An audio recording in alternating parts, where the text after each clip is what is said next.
Hello and welcome to Muay Thai Grand Prix 24, where tonight we bring you world-class fight action live from Indigo at the O2 here in London. We have 5 fascinating fights on the card tonight. Evan Jays takes another step up in competition as he faces John Shink. Michael Pham defends his Muay Thai Grand Prix welterweight European title against Brian Totti. And in the main event, Michael Benatar looks to build on his victory at Muay Thai Grand Prix 23 in Paris as he faces Dan Edwards for the NTGP Super Middleweight World title.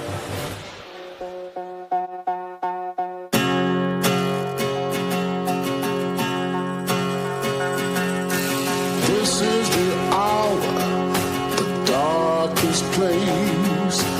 Dante's Inferno, the devil's maze. It's a good world going bad.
Again, he needs to get that right hand. It's over.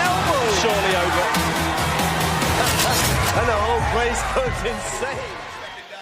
Counting down to the opening bout of the evening, it gives me great pleasure to introduce former ISK Intercontinental Champion Dave Fensom, who'll be talking us through all of the action this evening. Dave, welcome. Thank you. Yes, I cannot wait. We've got A-class rules here. 5 3-minute rounds, some are 3 3-minute rounds with a 1-minute break. Elbows are allowed to their face. Knees and head are allowed as well. Spinning back fist. No hip throws or leg trips. Sweeps are allowed.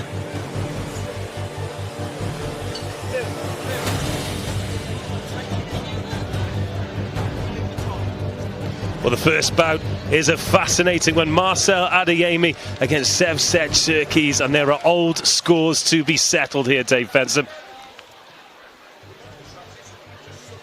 There certainly is. Last time these guys met on Muay Thai Grand Prix, Marcel was the winner with a head kick KO in the first round. Sevket is looking for revenge here, and he really wanted this fight for a long time. Both fighters are on a winning streak at the moment. Who is going to continue that this evening?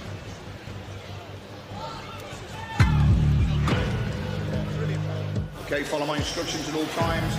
Protect yourself at all times. To get the victory the way I did, it felt out of this world. After the opening bell, rock the head back. We was always going to meet again. It was always in the pipeline.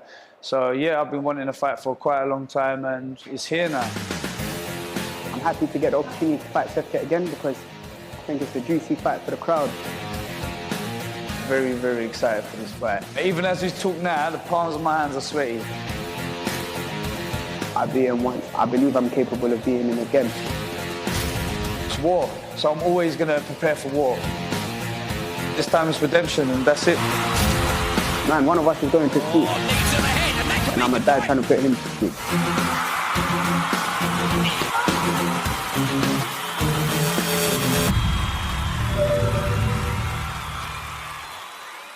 Good evening and welcome to the ladies and gentlemen joining us from around the world, live on UFC Fight Pass, and with us here at the Indigo O2 in London. Ladies and gentlemen, we proudly present to you an evening of world-class fight action for your entertainment pleasure. Your officials for the evening, appointed by the IBMTO. Your head judge, Mr. Chris Podesta. Ringside judges are Richard Robinson and Pratet. And your referees in charge when the action gets underway, the excellent Mr. Jesse Saunders and Sean Boland. And without any further ado, London, are you ready to be entertained? And welcome to the Muay Thai Grand Prix 24! And with that said, please welcome to the black corner, from Luton, Marcel IQ Adiemi.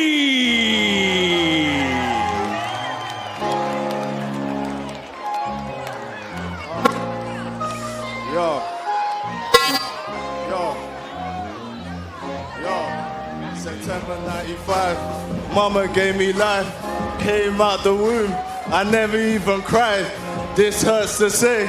Let me just explain, visualize what I say, it's like a rat race, no one wants to move at a steady pace. Stick up boys, stick you up for the Queen's face. Blow it, only lasts a week, barely rumble, time to eat. Put on next, man getting green. Took food off his plate, he's got a family to feed. Found bad, so he put a body in a grave. King to a slave, now he locked up in a cage, that's pain. Two mothers cry, cause son lying in a grave. The hood is like a maze, this hurts to say. Let me just explain, this stems from self-hate, jealousy and greed. How could this be? I look just like you and you feel like I'm your enemy. We grew up the same way, we dress the same way. Why can't we come together, help each other, make a way? Get on my knees and I just pray. I hope that God hears my plea, cause I'm in pain. Nearly lost my life over petty beef, went back the same night. Feds were on the block, so I dodged the 25. MK riding with me, I dropped a tear writing this, now he's doing life. Every day I feel the number pain, cooling down my spine, introducing to Marcel Adiemi.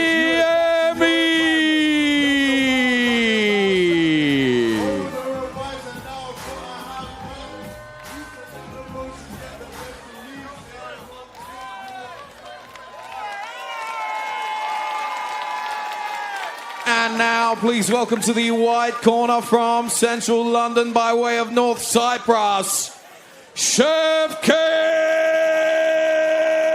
Cherkes.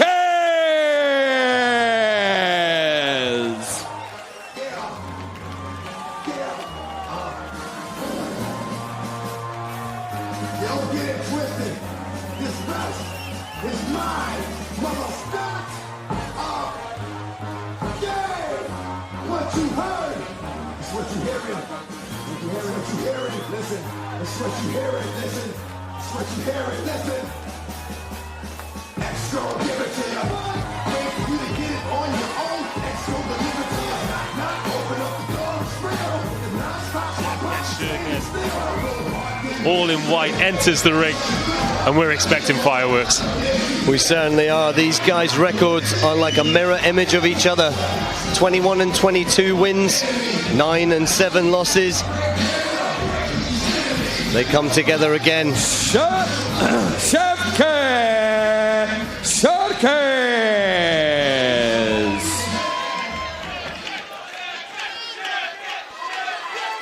And ladies and gentlemen, this A-class Muay Thai rules bout will be for the MTGP Super Welterweight British title. This, ladies and gentlemen, is a rematch. Will it be revenge or repeat? This bout will be contested over 5 3-minute rounds. Introducing to you, firstly, fighting out of the black corner. At yesterday's weigh-in, he scaled 69.4 kilograms. He's representing Storm Gin in Luton. Please welcome Marcel IQ Adiemi.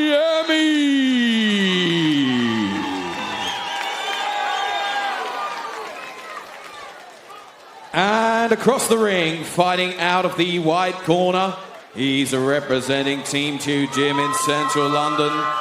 At yesterday's weigh-in, he scaled 69.6 kilos. It's Shavkat Sarkis.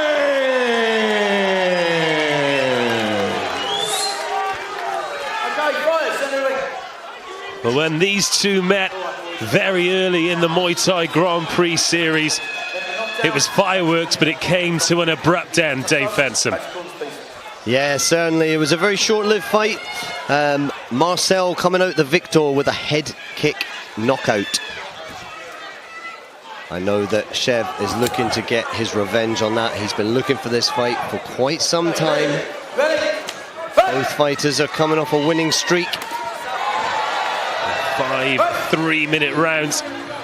And a very warm welcome if you're joining us watching on UFC Fight Pass for the first time. And if you're watching Muay Thai for the first time, then we're absolutely delighted you could join us, and you've picked a great bout to open your account with.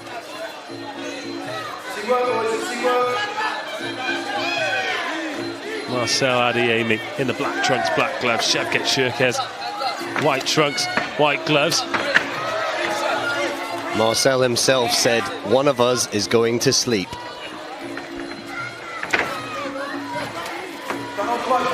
Watch for that measured start. Both guys know each other, but neither is going to want to make a mistake. That's one thing we can guarantee, isn't it? Mistakes can and will be punished. Certainly at this level, there is no room for error.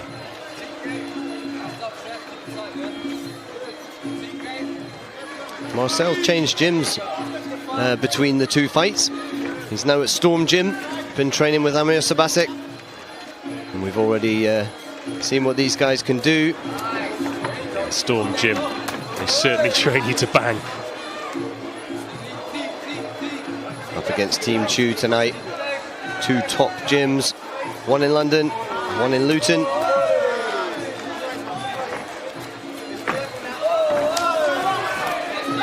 Five 3-minute rounds, so plenty of time to feel each other out. And for those of you who are joining us for the first time, we're new to the sport of Muay Thai.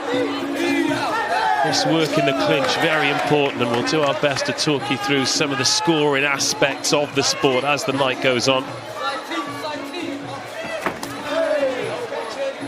Nicely timed kick by Marcel on the counter there.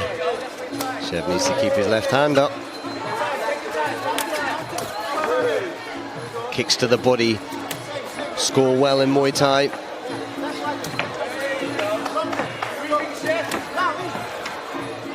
Remember, we are A class here, so you are allowed knees and elbows to the face.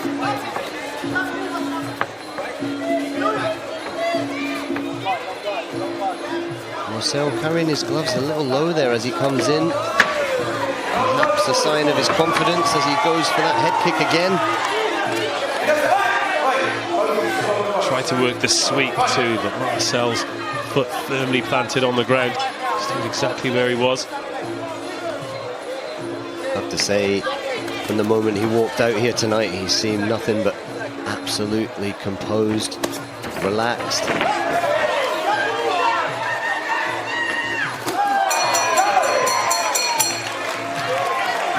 Chev raises the fist at the end of the first round. I think if I had to sum that up in one word, I'd say tentative. Yep, agreed. Neither one of these guys wants to make a mistake. As we've seen what happens when these mistakes are made, as we watch the replay here of the opening round. I hope it's not one of those ones that, because of the expectation, never really gets going. I can't imagine that'll be the case, particularly as we've got the 4th and 5th rounds to look forward to if it goes that far. Very often they'll spend the first 3 minutes just getting the feel of the place. It's a great arena here, Indigo at the O2, but under the lights, a great crowd. Last thing you want to do, particularly if you're Shavkat Sarkis, is make that mistake early and it's lights out once again.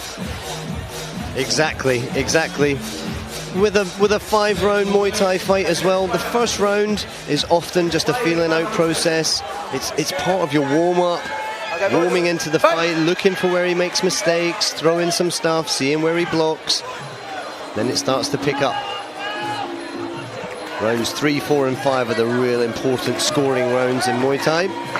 Expect to see things pick up a little bit from now as the first elbow is thrown by Marcel. The crowd just started to respond there as well. They're as tense as us and the fighters. I do actually feel tense. Yeah, you are allowed to breathe, Dave. So much expectation around these two. Of course, if you're Marcel Adeyemi, it quite literally can't get any better than it did last time. And even though they're completely different fights, separated by so much time, so many more opponents, so much water under the bridge, it's so difficult to cast aside the memories of what happened previously. Yeah, it'd be interesting to see how many of those demons are playing on Shevchuk's mind and how he can overcome that. I think the pressure is on him in that respect, but also the pressure's on Marcel because he won last time with that quick finish. The expectation will be, can he do it again?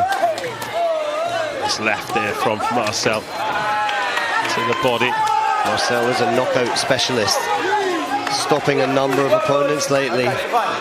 2 fights ago, Shev knocked a guy out with the same head kick that Marcel got him with. This couldn't come at a better time. Marcel shakes his head.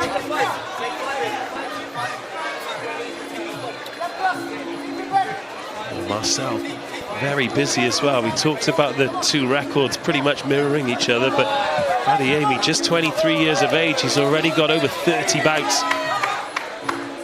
Just 29 on the record of Shirkez. Just these little push kicks to the leg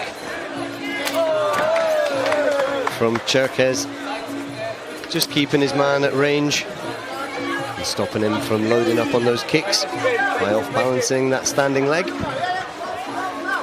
An unorthodox movement from Adeyemi on the way in there, stepping one way then the other.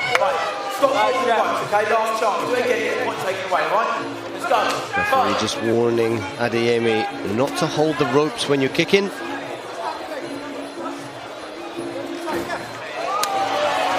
Shirkez trying to work that elbow.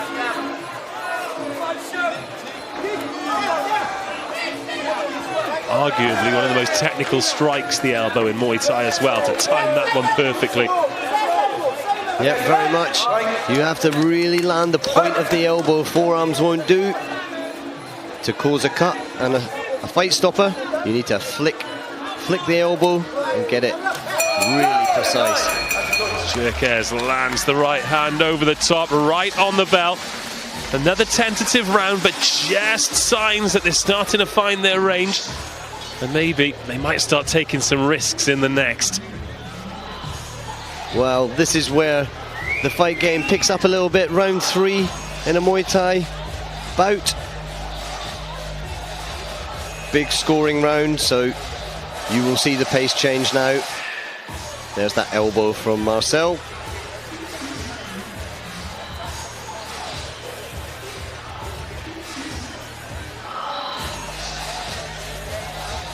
Tentative is a great word. You can see in both of their actions, nobody wants to make a mistake. No one wants to be the first one.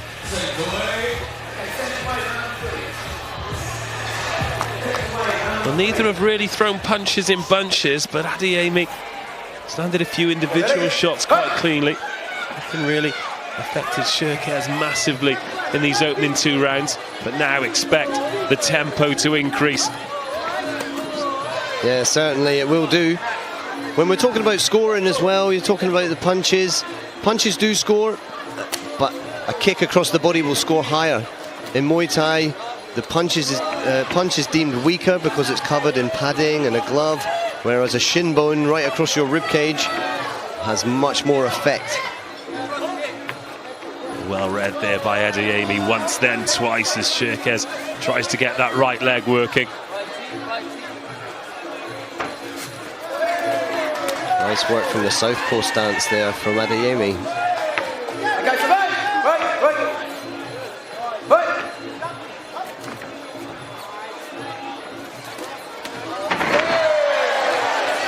Nice Nicely timed catch and dump.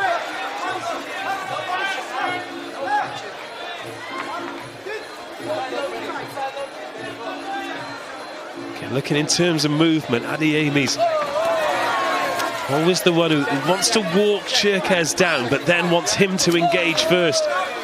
Yeah, certainly. He's looking to trigger him so that he can counter.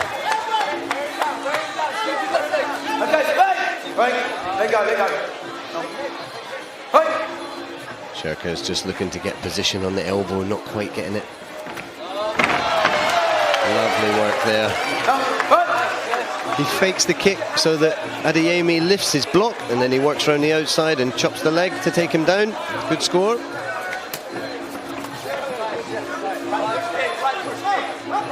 Kicking the body scores higher than kicking the legs in Muay Thai as well, as it's deemed harder to land a kick across the body and it does more damage.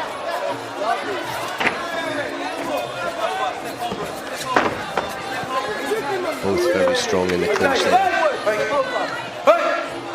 Just see a bit of damage to the lead leg of Shirkez as well, just around the back towards the hamstring.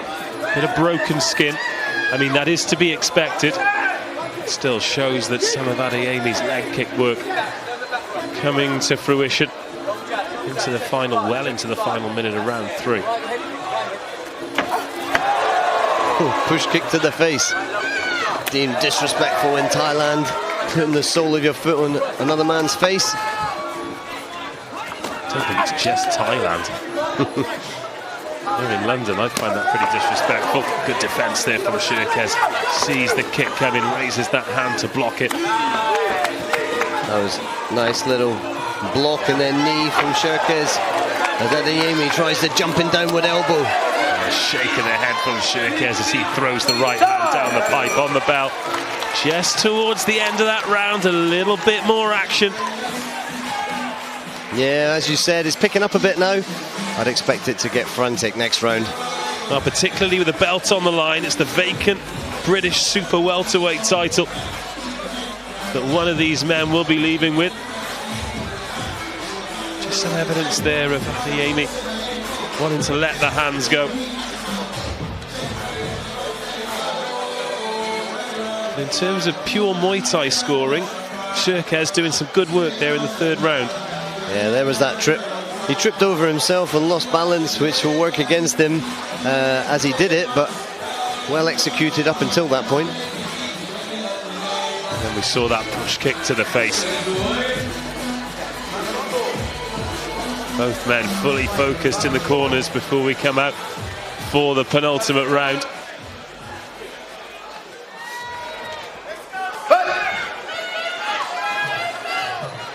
This is where I feel someone's going to be forced to push ahead. I have a feeling it might be Adeyemi that picks up the pace and pushes it. Can't help but feel that Shevchuk is a little bit reluctant to get involved because he doesn't want to make a mistake. He knows he's been caught, and no matter how many times, how many wins, how many losses you take in the ring, something like that is going to live with you. Despite the fact both of these men from top gyms have top coaches.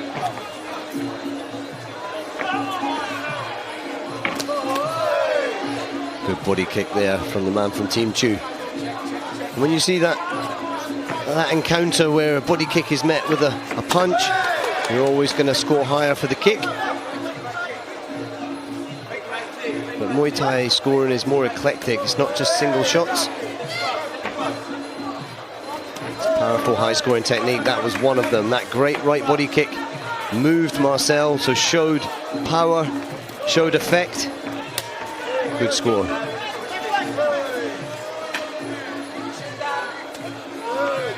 Hands off the boat, Marcel. Come on. Again, body kick from Shev.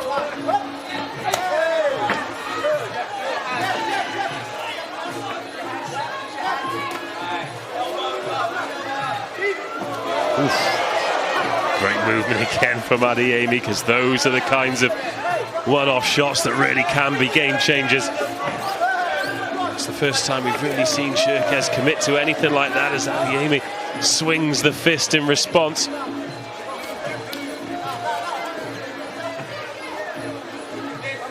Sevcek is kicking much better in this round.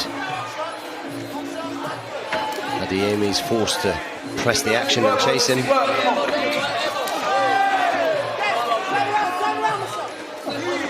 Spinning elbow just missing. He's going for that knee to the head, but can't quite get it. They're both smothering each other's good work at the moment. No one really breaking through. Again, Adeyemi just moving out of the way as Shirkez swings the foot to the head. Gets through with a nice right hook there, though. Yeah, some unanswered work now from the man from Team Chu.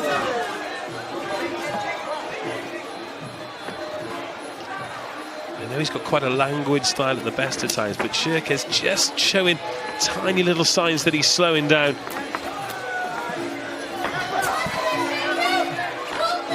Once you catch the kick there, you can take 2 steps, then you have to strike or let go. And that's exactly what he did. There, see that teep to the leg? Tiny little movement, but it stopped Marcel kicking. But he read it that time and countered it and took him right off his legs. Great work from both guys there. Lovely sweep just to end the round. Takes Shirkez off his feet.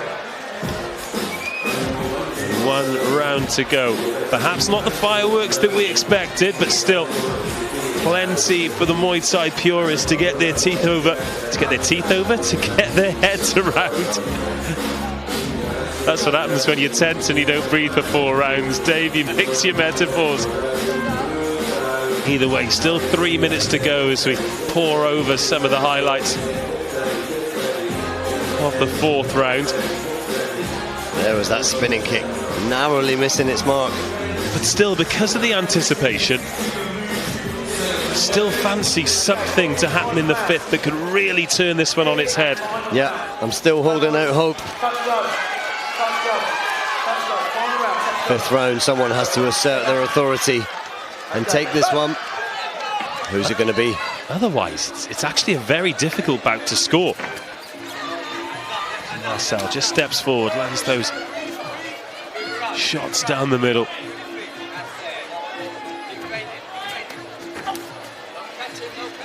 Marcel has a habit of countering a body kick with a leg kick, though, which is always going to put you down on points. Nice right hand through the middle there from Shirkez. That's better body kicking, nice teep too.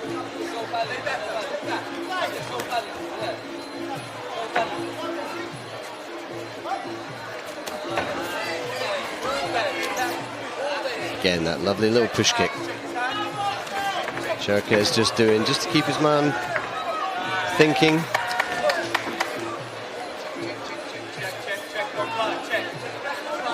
Both men just sort of looking like they're just waiting to unleash, but neither of them able to. Both of them want that big head kick.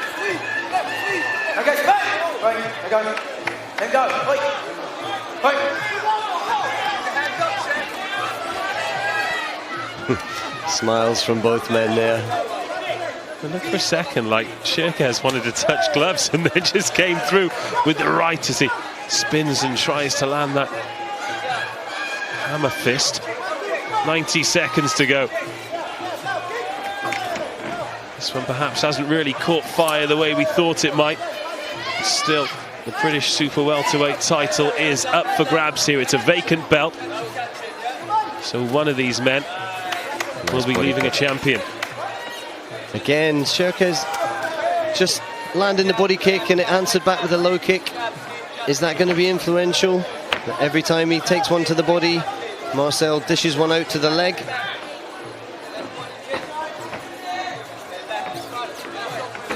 Lots of feints going on. Lands a nice left there at the end of that feint. Just gets that leg up in the clinch as well. We couldn't see it there because of the angle, but just defending against Shirkez, not allowing him to do anything, and then they just start tagging each other. Final 30 seconds. There's a lovely lean back from the man from Team Chu. Shirkez, lean back and counter, make him miss and punish him as he trips his man when he goes to knee.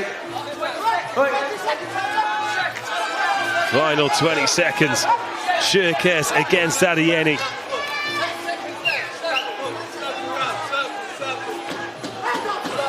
Well, Cerquez is getting the instructions from the corner to circle. They think he's done enough to take this. Last throw of the dice from Adeyemi. And Cerquez pumps his fist as he laid the ghost to rest. He didn't get the finish. And Adeyemi's prediction that someone's going to sleep will have to wait until bed later. But that is bout number 1 of the evening completed. We go to the judges' scorecards, and plenty for them to mull over there before we get a decision, Dave Fensom. Yeah, as we watch the replay there, you see body kick answered by low kick every time that was happening. So it'll be interesting to see if that plays out in the scorecards.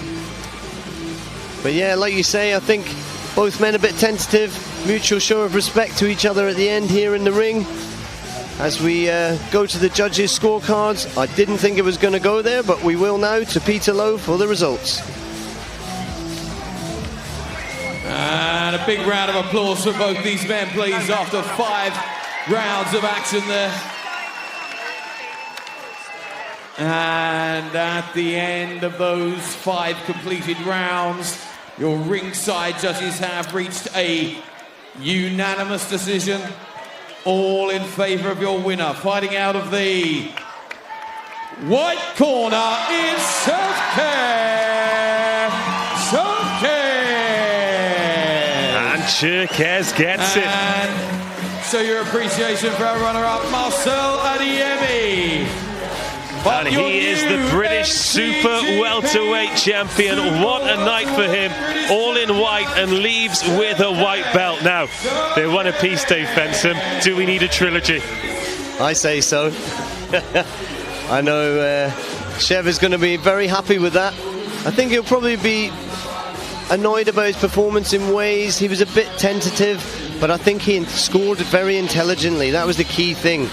Used the big scoring techniques, the body kicks, the knees, the off-balancing, and took the fight smartly. And that is exactly what he did. Congratulations, Shavkat Cerquez, the British super welterweight MTGB champion. But the action continues. Up next, John Shink versus Evan Jays.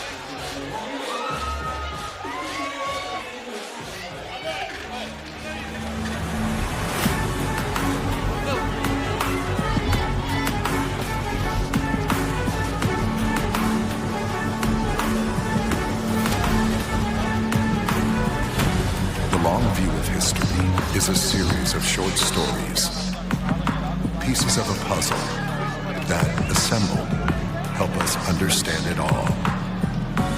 How the great ones rose, where they came from, and how they endured. What they fought for, what they did to survive, how they changed perception, why they believed when no one else did, and how they forged a lasting legacy. If you thought you knew UFC history, this is the whole story in 25 parts. UFC 25 years in short. Let's have a look at the tail of the tape for our second bout of the evening. 3 3-minute rounds this time. John Shink, 30 years of age, 10 wins, 5 defeats. Evan Jays, just 19 years of age, 9 victories and 3 defeats. Both very well matched physically. This promises to be an absolute thriller. Coming up next in Muay Thai Grand Prix, John Shink versus Evan Jays. The training's fun, and I love training. I love the people I train with. But when it comes down to the fighting side of it, there's nothing like it.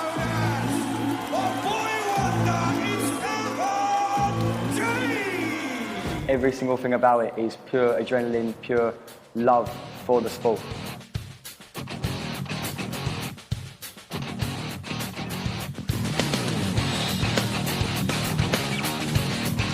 I know his every move. Every single fight I'm putting 110% in. I'm going to be in there from the get-go.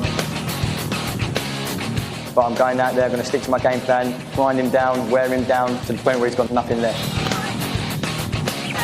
Every time I train, I'm feeling stronger, I'm feeling better, fitter. There's no way he's going to win this fight. The way I'm training, the way I feel, I'm ready.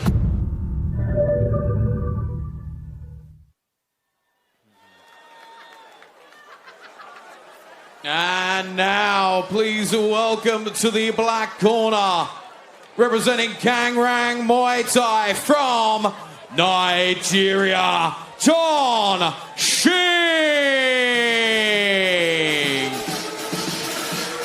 Well, we heard from a supremely confident Evan Jays there, but the man standing in his way this evening, John Shink. Just that is the walk of a confident man, Dave Fenson. 10 victories and 5 defeats. But I think Evan Jays might be in for a slightly tougher evening than he makes out. Yeah, he's slightly the more experienced man on his adult record. But Evan Jays had almost 100 junior fights. Real clash of styles, this one. John Shink, really unorthodox. High pressure, come forward fighter. And now please welcome to the white corner, representing Team Chu Gym in central London and the fighting pride of Essex, Evan the F-Star Jays.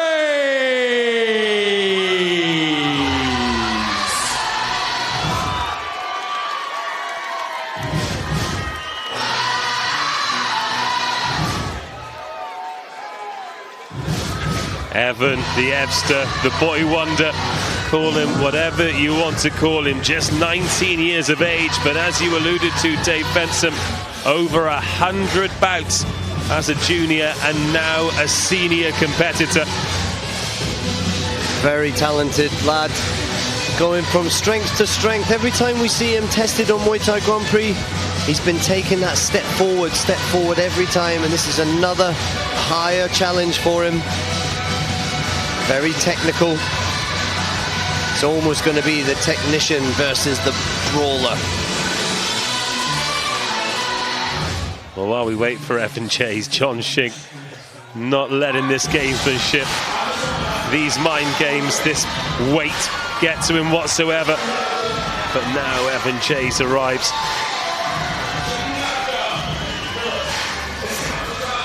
Masked up and ready. Great crowd in to support him here at the Indigo. Evan Jays.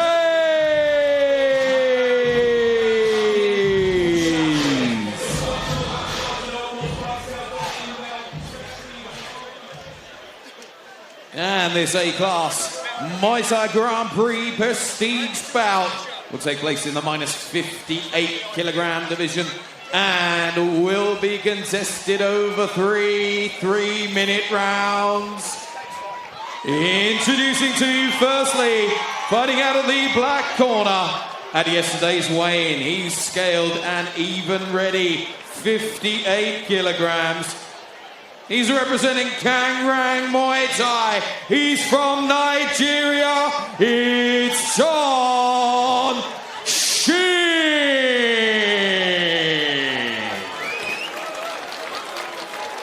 And across the ring, fighting out of the white corner,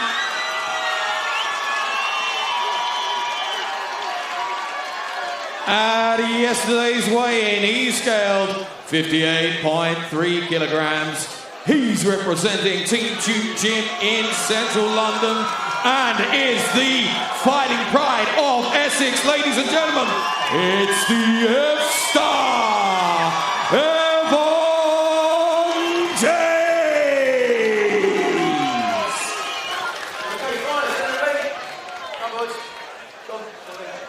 Alright guys, both understand the rules of fine under full Muay Thai rules over 3 rounds. Both understand those rules. In the event of a knockdown, you must go to the neutral corner. I will not begin the count if you do so. Touch gloves, gentlemen. Touch your corners. Well, interesting that in the tail of the tape, Okay, ready? and in all the official stats we've got, Evan Jays comes in at 5'6" and John Shink at 5'5", but as they faced off there, Jays looks much the taller of the two. Maybe a 2 or 3 inch advantage. But John Shink looks in great shape, heavy set around the chest and the shoulders. He's certainly going to bang. Well, the name of his gym, Kangrang, means strong in Thai, and he can punch. Heavy hands has Shink. Southpaw as well, lead right hand. Look at that, lovely time. Teep to the leg there, just off balancing him. Nice shot there from Jays, but what about that movement from Shink? Almost limbo. He's got great footwork. It's what makes him hard to tag too. Nice kick to the body there from Shink as well. Counter from Jays. 3 3-minute rounds, so expect this one to be explosive earlier. A lovely 1-2 from Jays, and then the body kick to finish.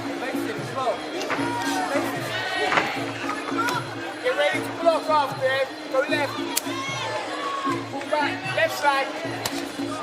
Straight right first. Already some marking around the rib cage of Jays and the lead leg as well on the inside thigh. You can hear the grunt as these knees go in. Just above us at the commentary spot here. See the power in Evans' kick, pushing Shink back there. Yeah, you know some force has gone behind it. Even when he blocks it, it still knocks him off balance. Yep, so even when it's blocked, it will score big if it shows effect like that. Lovely hands from Jays, so quick on the counter. Shink just dropped the guard when he went for the kick, and Jays straight in over the top.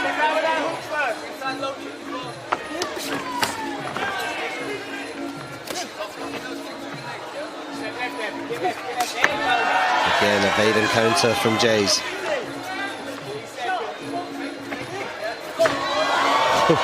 Good movement from both. And a little smile and a touch gloves as a mark of respect afterwards as well. Good opening round this, actually. It's flown by. Lovely kick for kick there. You can hear the power both of these guys have got. Cross kick now. Use your hand first. Evan using his range really well to catch Shink on the way out with the counter. Almost clipped him on that one.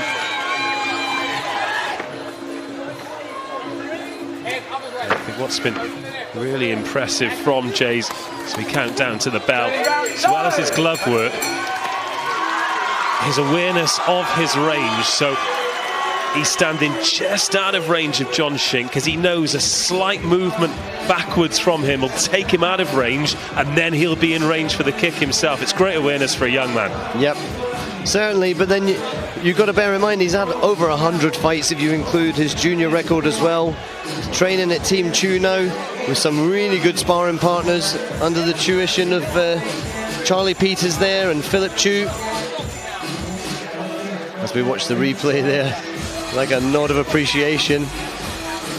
Evade, almost got the counter. And Shink already up out of his corner, he's ready to go. Yeah, he's always fit, he's always hungry. He's a real fighter. Second round, Evan Jays versus John Shink. Really intriguing one, this.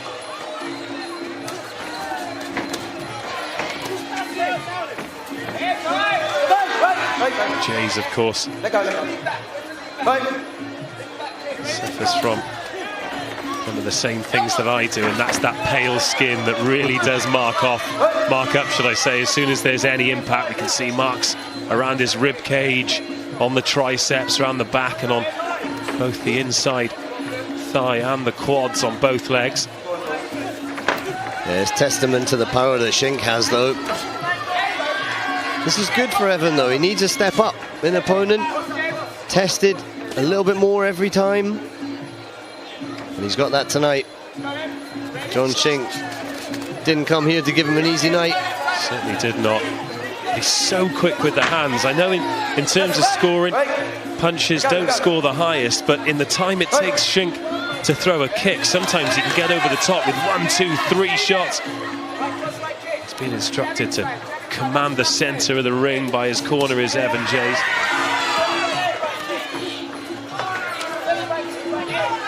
Yeah, Shink's got heavy hands too. Don't want to catch one of them when your guard's down.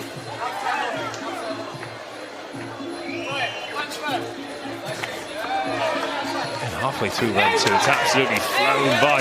Oh, lovely from Jays. Beautiful technique there. Used the punch to keep the range, and then the knee as he came in. Well-timed trip too. Jay's just taking a little peek up to the clock, see how long he's got. Maybe he was seeing if there was a replay. So there's a big screen in the arena here, so the crowd can see exactly what you can see at home. James lands another nice right hand.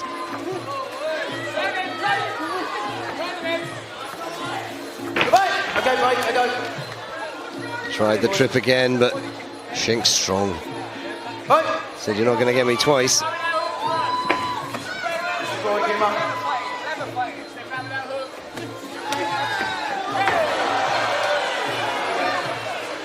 don't know what happened there. Just seemed to lose his footing a little bit. Yeah, it's a bit of a slip out there.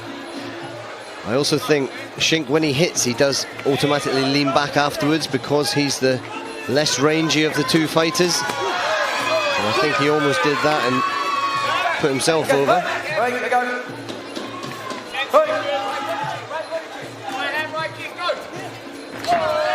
Good evading counter from Jays. Yeah, and smart this time because he's seen that John Shink has ducked out of the way of those high kicks, so went to the body this time and landed. Just shows that the old grey matter's working for Evan Jays. Smart young fighter.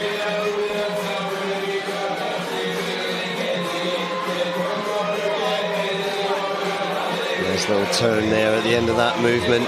That was that left hook and the two knees. There you go. Just keeping his opponent at bay.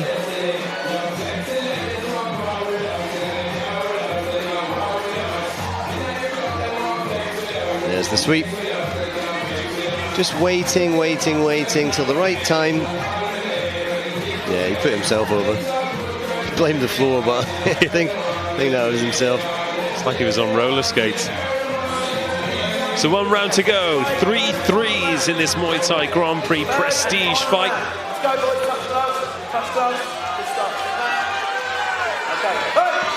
Highly entertaining.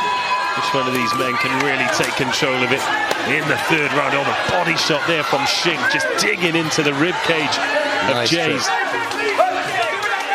Nice trip there from Shink. There's that knee again from Jays. I think something that we've seen from Jays is he's really been able to use his advantages, his reach and his range, whereas Shink is going to be physically the stronger of the two. So is he going to be able to impose himself? Coming in with much heavier hands now. Throwing the shots and moving into Evan Jay's space. Referee will let him work in the clinch, but they're just holding on for a rest. He'll break him, get the action going again. Good hooks to the body.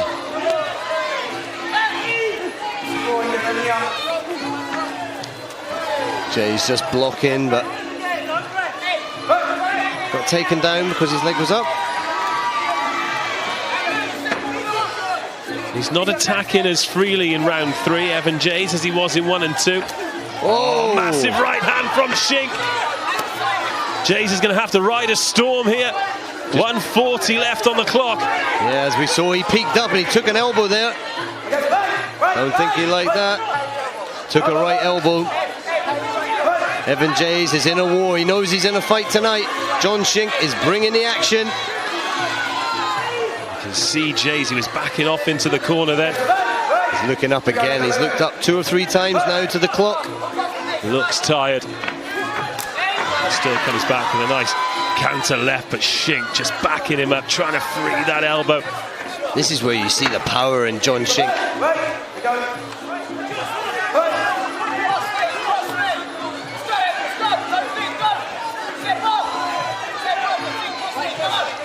Shink looking to counter, looking to lead out Evan Jays. There's the counter.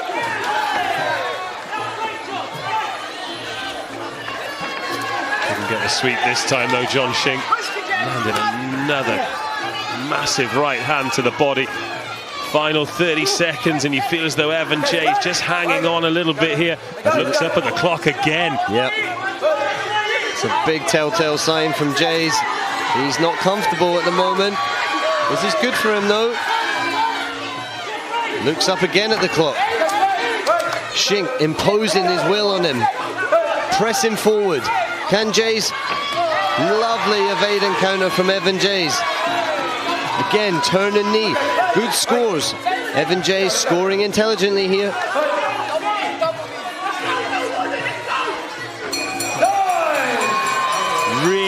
Really entertaining 3 rounds.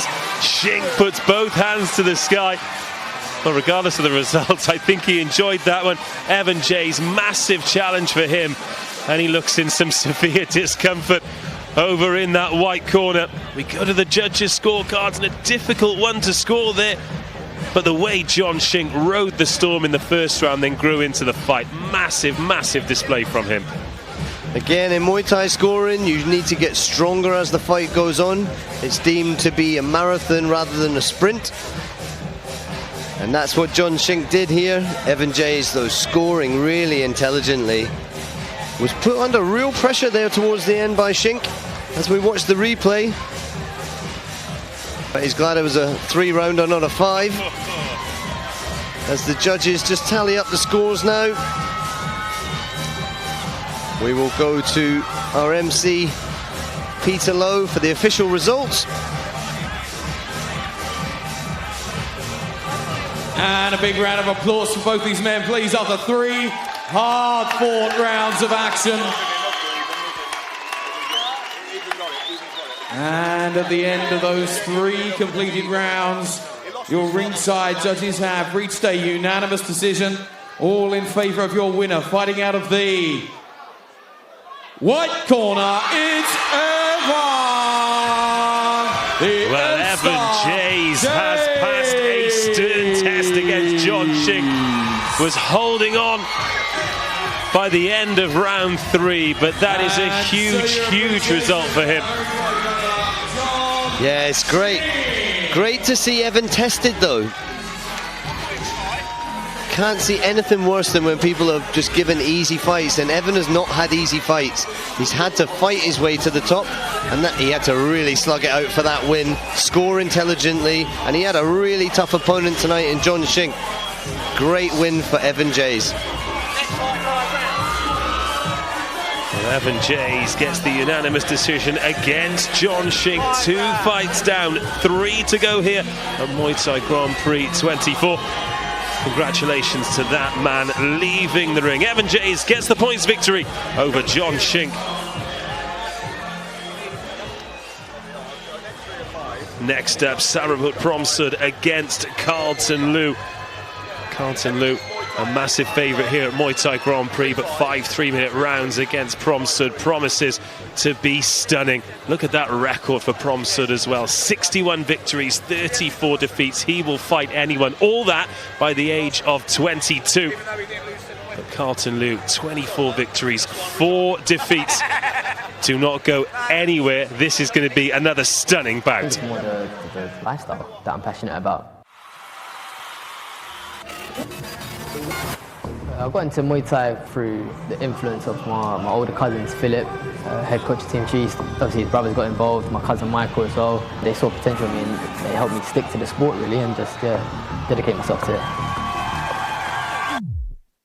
Fighting is just one part of that lifestyle, and I wouldn't want to stop because that's the lifestyle I like.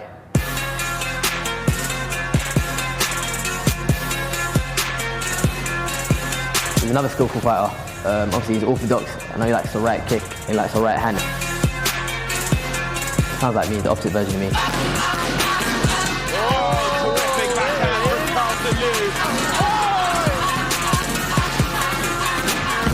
I don't lack confidence. I believe I can beat him. I'm going to show you April 6th.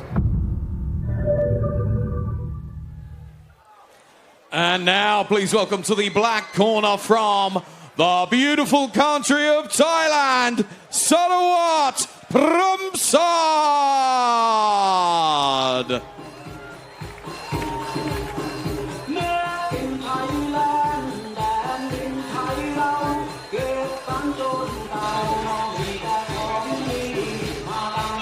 Sarabut Promsud joining us this evening from Thailand. Fantastic to see a man of his standing, of his caliber, entering the ring here at Indigo at the O2.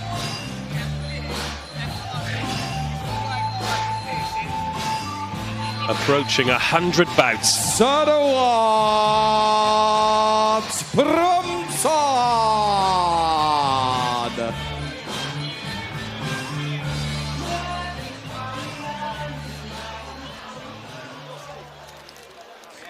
And now, please welcome to the white corner from Central London, Carlton, the baby-faced assassin,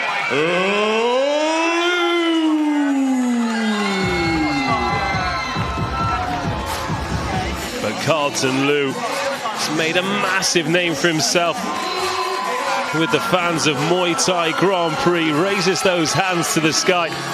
If you're tuning in on UFC Fight Pass, watching Muay Thai Grand Prix for the first time, then it won't be long until you know about this man. All smiles on the way in. 24 victories, 4 defeats. And a great win here last time at the Indigo.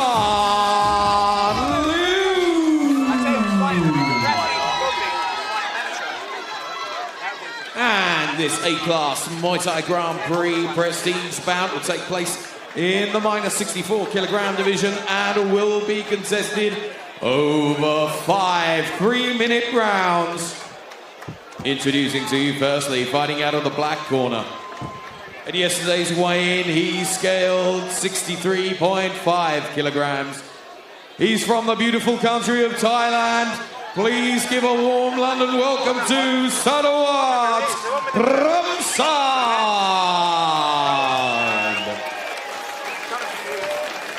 And across the ring, fighting out of the white corner. At yesterday's weigh-in, he scaled an even 64 kilograms. He's representing Team Chu Jim. And he's one of Central London's favourite fighting sons. It's the baby-faced assassin, Carlton Liu.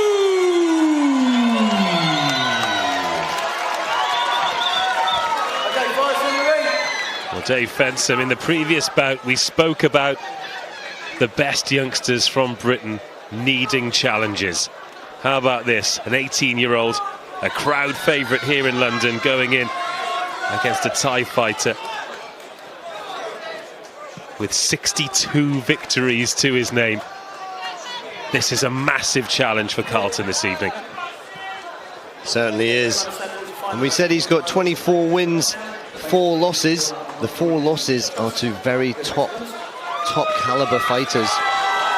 One of which is now his stablemate, Charlie Peters.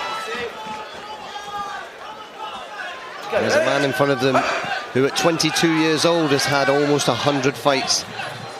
He will be very relaxed in there. Promsad giving away a little bit of height.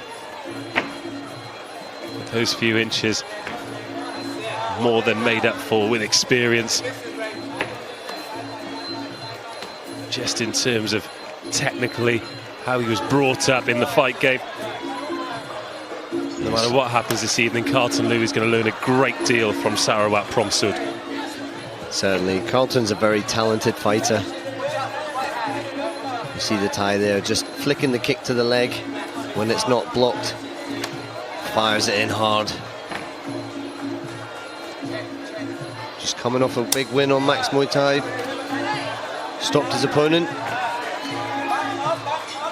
Carlton very good at switching stance, fights southpaw, but can equally fight orthodox. Started out as an orthodox fighter, switched to southpaw. He's been very mindful in these opening exchanges, Carlton Liu. Oh, as Promsad looks to let the hands go.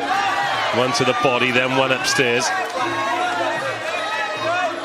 Eyes are just nails. Yeah, you look at a record like 62 and 34. Oh, he's got a draw in there as well. That's a man who will fight anyone at any time on any amount of notice. By the age of 22. Sharp kick into the body from the Thai.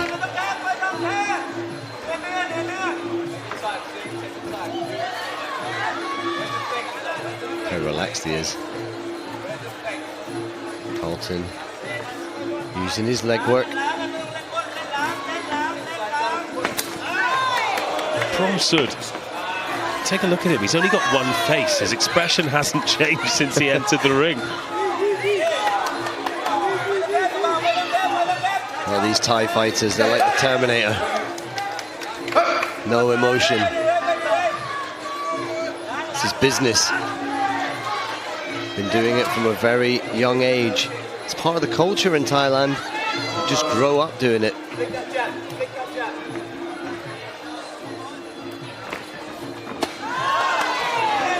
Thai very good at just lifting his leg and turning slightly to stop those kicks having any effect. Lands that double body kick again. Gets planted for his efforts. But the two body kicks will score higher. You can see the reddening underneath the ribcage on the left-hand side of Carlton Liu. Just those heavy kicks. They sound heavy, don't they? Yeah, you can hear it. Look at that leg kick, spinning Carlton Liu round. Well, you fought plenty of Thai fighters over the years. What would you say the main difference, even though the sport's the same, between fighting a Thai and fighting a Westerner are? They just kick obscenely hard. Their kick is immense, their clinch is superb. We haven't seen a lot of clinch from these guys. Carlton's clinch is very good. At the moment, they're fighting a very long-range fight at the moment, predominantly, but the Thai's clinch is normally superior to the Western clinch, just because they're doing it 45 minutes a day, 6 days a week, since you were probably 5 years old. It's very natural. Look how relaxed he is in there.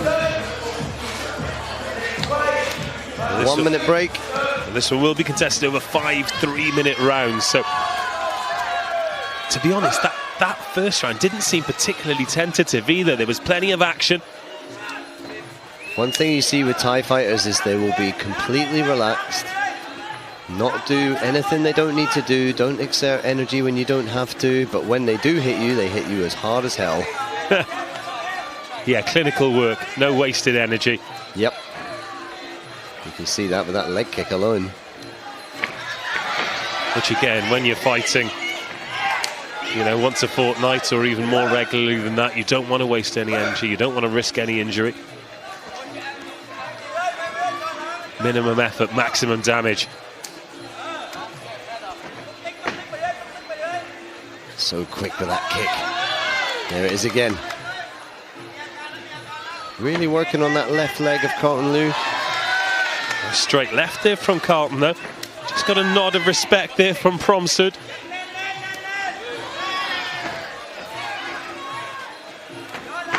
Oh, there you go. Thai doing very well to block kicks. So Carlton set him up for it, let the block come up and then kick underneath. A little bit of a slip there.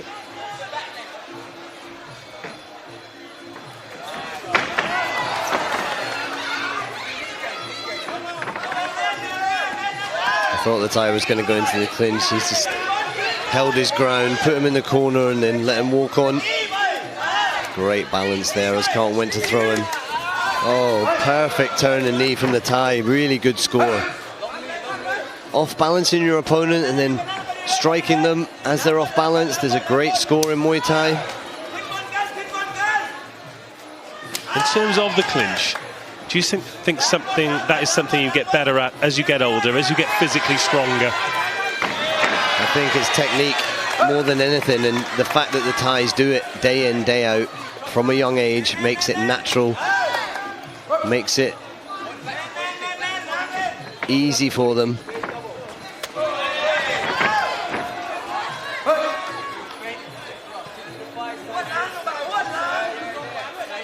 45 seconds in the second round. remaining. Again, heavy leg kick in there from the Thai.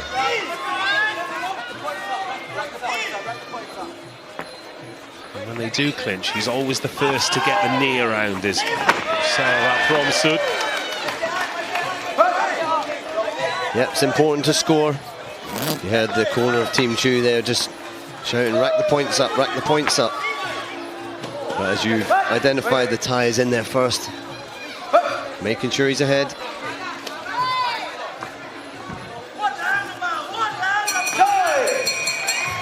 It's funny, when you hear the slap of some of the kicks and you think, oh, that sounds hard. When you hear these guys, you just hear the crack of bone on bone, and that's when you know it's hard. I know it's all part of the game, and much more natural for the Thai fighters than the Westerners, but at the end of the round, the way Promsud just spits the gum shield out and raises the hands, just the showmanship, belief in his quality. Carlton Liu by no means making this easy for him. This is a really good Muay Thai bout. There was that turn and little knee there as he went over. Just popped the knee to the kidney. Great technique there from Promsud. Oh, he actually went to knee and missed there. I couldn't see from the angle before, but we see on the replay, it wasn't a trip.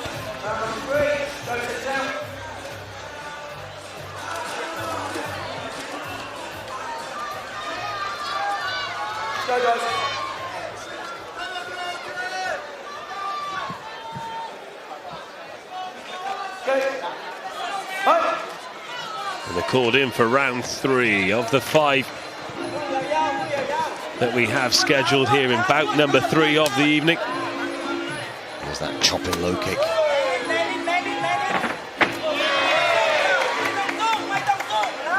The evade and counter work from Liu.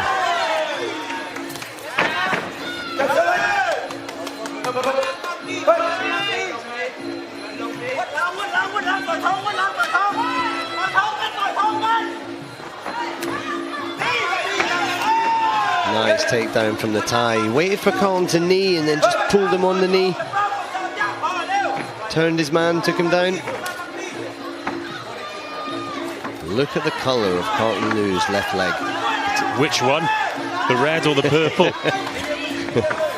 Exactly. But even when he's being marched backwards there, Promsud, he's looking to work in the clinch. He's just... Yeah, you saw that. He scored with the knee and then locked the leg up to stop the counter from Carlton. Again, really good scoring. It's the Thais' understanding of the game because they grow up with this sport so ingrained in their culture.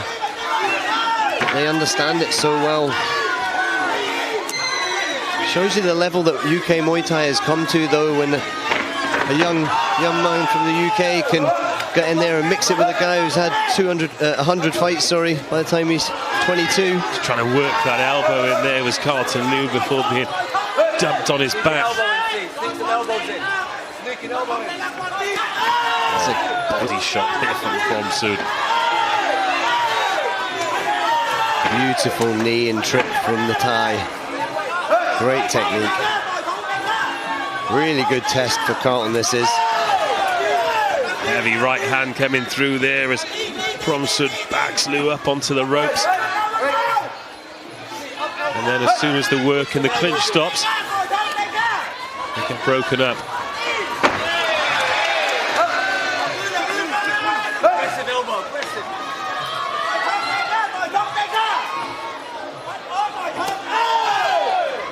Left hook to the body, right knee from the Thai. Carlton forcing his head down.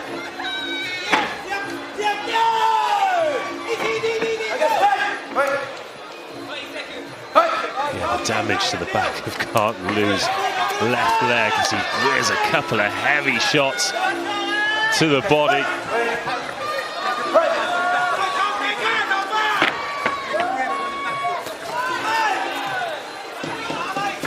Nice trip from the Thai.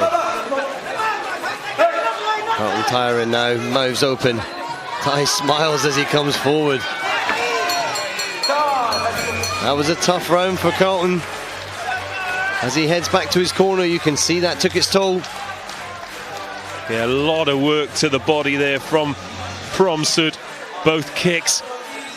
And as you alluded to a few times, those heavy hooks digging in under the ribcage. And what he tended to do is he'd pulverize either side and then put a kick straight down the middle.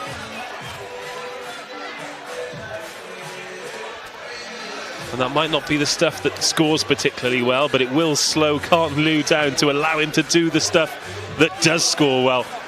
Well, that was a good score there from the Thai. The knee to the kidney and then the trip. Carlton went for a trip there, but ended up down. I don't know if that's just more fatigue from Liu.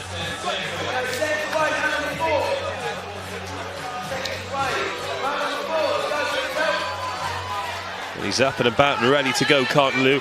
Needs a big couple of rounds here.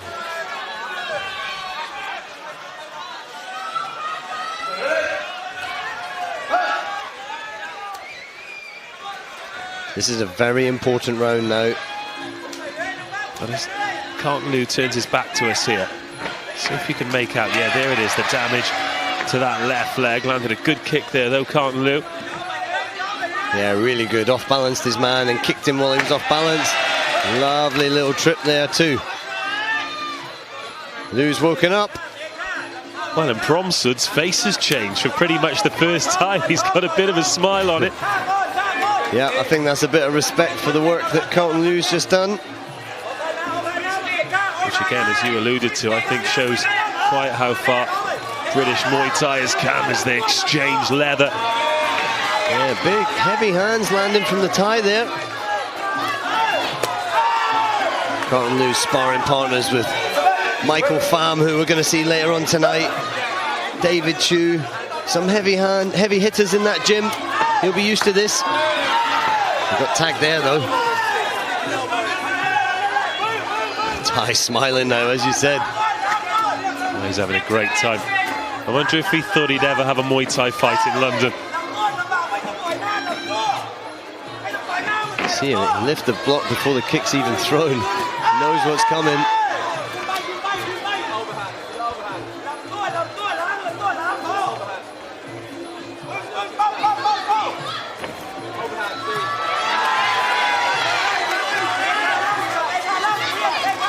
Oh, nice right hand from Carlton Liu. Right on the money. He was countered with a left body kick at the same time though. Oh, lovely kick from the Thai. Gets taken down.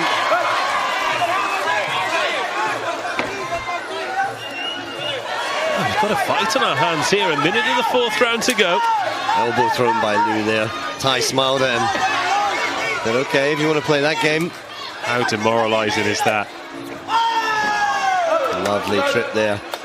All these little movements there put you down. Getting back up all the time was just tiring for Liu. Good kick. Answered straight back by the Thai. Promsud's kicking tonight's been great. He's not wasted a lot, has he?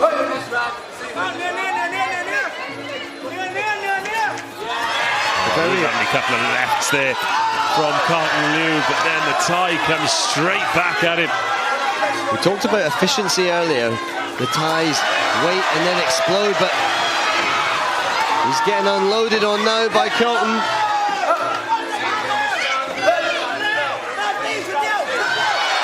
Needs to keep his hands up. Liu came out banging there. We've got an exciting round left. I think the end of that fourth round will fill Carlton Liu full of confidence, because despite the obvious fatigue, he's still got something in the tank, and he managed to get through then. First time he really got through Promsud's armour, and it wasn't till late. That was a little fracas with the referee there at the start of the round. There's the grin from Promsud there as Liu loads up that big right hand, but there's the counter left body kick, and that's the bigger score. We didn't see it just off camera at the moment, but as we watch this replay, getting tagged there, but the Thai just spitting blood from his mouth, so Liu's hands are landing, and he looked pretty fatigued here.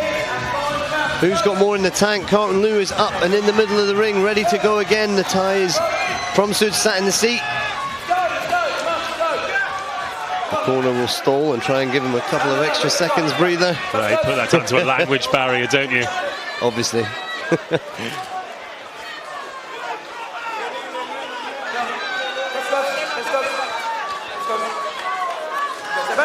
Final round. This has been a great bout. Carlton Liu and Sarawat Promsud. Oh, nice hands again from Carlton Liu, and the crowd start to respond. They can sense it here. Good kicking from both men. A lovely little turn from Liu. Promsud smiles in appreciation.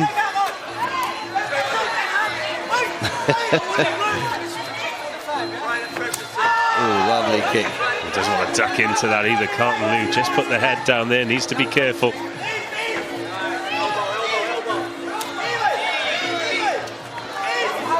And now, this is as busy as Carlton Liu has been in a clinch, and this is the 5th round. Yeah, I think he's realizing that the tie is tiring. And it's a good time to push the action. Promsud looking to settle back. He's not got the same sting anymore. Liu just out of range there.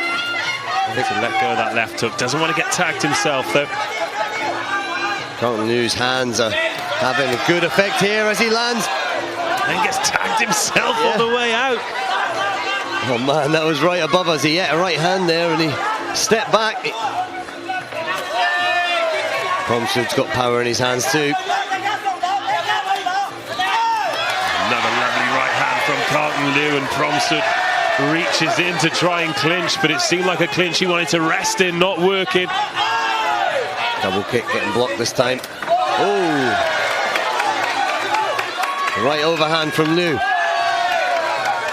It's been a great last 2 rounds from Carlton Liu. There were moments in the 3rd where it looked like he was just going to get outclassed, but his response has been phenomenal. And now we're approaching the final minute of round number 5. Massive respect to Carlton Liu. This is where you come alive. This is where it matters.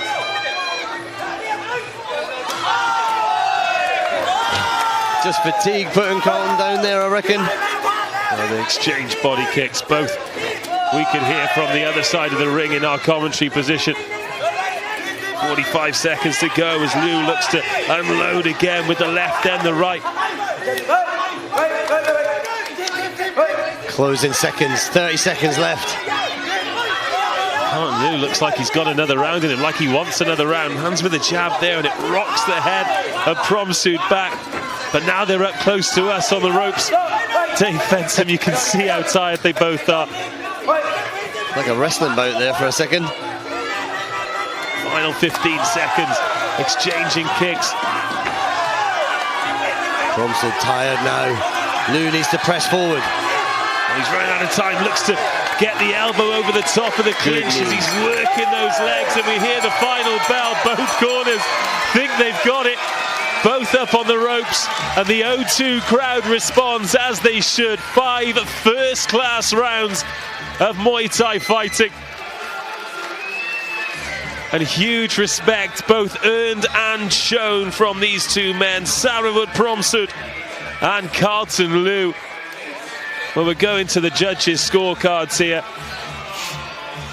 And as we watch the highlights of the final round, Dave Fensom, just going back to what you referred to earlier, what a testament to the state of British Muay Thai fighting that someone like Carlton Liu can go in with a 100-fight veteran, not only hold his own, but finish the fight stronger.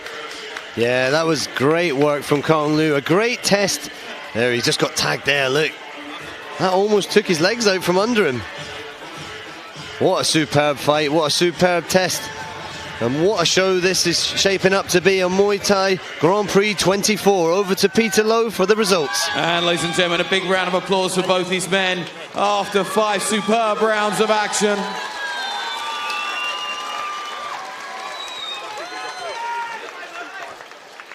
And at the end of those 5 completed rounds, your ringside judges have reached a split decision in favour of your winner. Fighting out of the black corner, it's Sarawat Promsud. Well, Promsud gets the decision, but I think Carlton Liu's reaction tells you everything. 5 fantastic rounds. A split decision. And Sarawat Promsud gets his 63rd victory, but boy oh boy did he have to work for it. What a brilliant fight. Yeah, what a fantastic finish from Liu.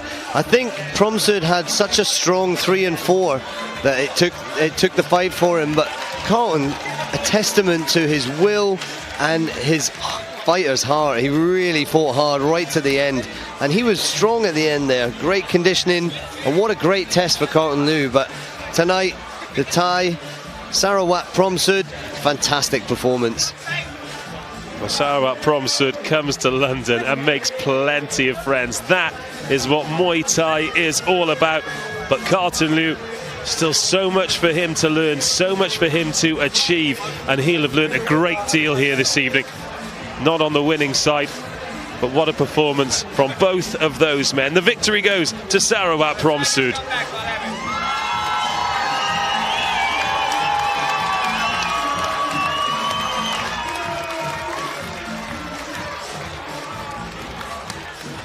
Next up, it is Muay Thai Grand Prix welterweight European title fight time. Brian Totti against Michael Pham. Another really intriguing bout. Brian Totti, nearly 50 fights into his career. Michael Pham, another real fan favourite at Muay Thai Grand Prix. Brian Totti, the slight height advantage, but expect Michael Pham to come in as the champion and bang once again. Brian Totti versus Michael Pham.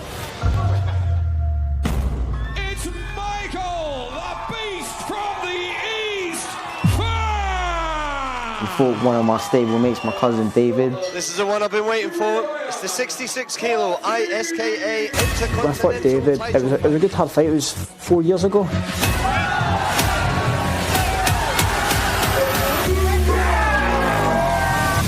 I was lucky enough to win it in a close points decision in the day. Michael tried to avenge his cousin's loss to me. Hopefully that motivates him a bit more for the fight. But as much as he's coming for my UK spot, I'm coming for that MTGP European title. My coach always told me that I'll probably will fight Brian, so I was always ready. This is the right time for me. It's one-on-one, it's man versus man, it's a way to see who's the best of the best. He's coming to my home show, he's going to have to put in a hard fight for him to get this win. Yeah, I'm confident I can win this fight, so it should be a really good fight. There ain't no turning back. On the fight day, I'm giving everything 100%. Yeah, I believe I've got the ability to beat Michael. He ain't going to get my belt. I'm coming for that number 5 spot. I'm hoping for a repeat and walking away with the MTGP European title. He ain't going to be taking my belt. I'm winning for sure. And now, ladies and gentlemen, it's time for our MTGP European welterweight title fight. Please welcome firstly to the black corner, the challenger from Scotland, Brian Totti.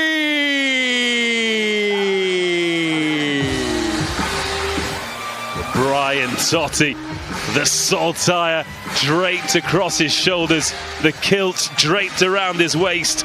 Will the MTGP welterweight belt be joining it? After 5 rounds here, he's the challenger, but he's full of confidence. Very exciting fighter. 33 victories in Muay Thai. Brian Totti.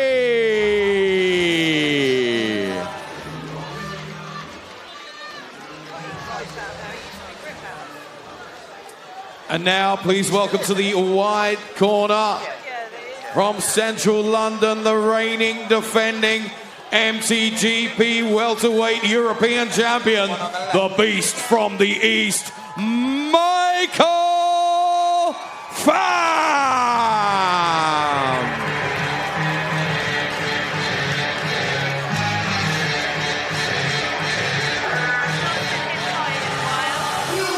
Well, Michael Pham the Muay Thai Grand Prix welterweight European champion, really had to dig deep to defend his belt last time here at Indigo.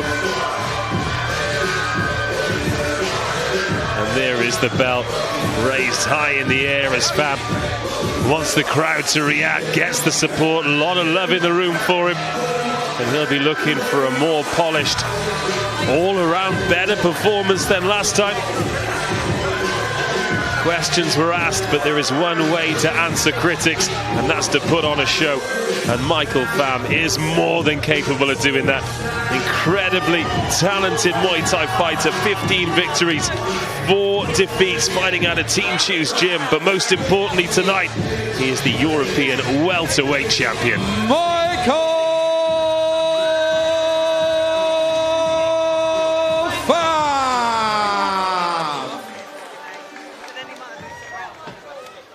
And so, ladies and gentlemen, this MTGP European welterweight title fight will be contested over 5 3-minute rounds.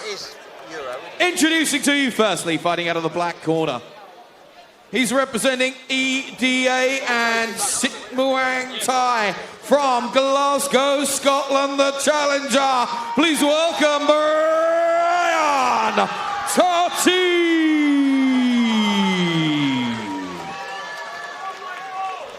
And across the ring, fighting out of the white corner, he's representing Team Choose Gym in central London. He's the reigning, defending MTGP welterweight European champion. It's Michael, the Beast from the East, Pham! Well, Michael Pham looks pumped for this one. And last time we were here, Dave, it was far from convincing for the champ. But sometimes when you come in with that belt, when you come in with that expectation, things happen and you've just got to pass the test. And that's what he managed to do last time out. Yeah, this is a big test though. Brian Totti, the far more experienced man. He's been through the mill, holds a win over David Chu, Michael's stablemate and cousin. And he is tough as nails. You're going to see. Loves to clinch an elbow, loves to walk straight through his opponents. But Michael Pham, I've said it from day one, lightning fast head kick, great heavy hands, and if he turns up confident, he's one to be reckoned with. Michael Pham, the champion, white trunks, white gloves. Brian Totti, the challenger, black gloves, black trunks. And again, 5 threes, so expect a tentative opening round. Well, we said expect a tentative opening round, but Michael Pham decided to open with a head kick. I don't think Michael Pham can kick you in the head slowly.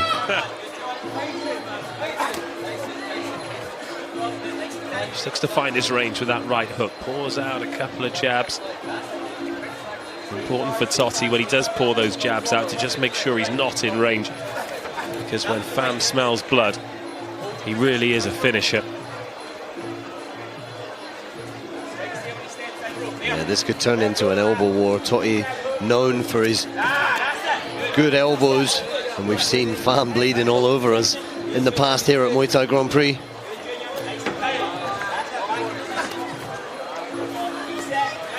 We talked about the experience. Brian Totti, 33 victories, 9 losses and 1 draw. This will be interesting in the clinch here. And I wonder how important the clinch work will be in this fight, because Totti will clinch you like this for 5 rounds and knee you all day and elbow you in the face. And he will not, he's relentless, he will not back down. Very tiring.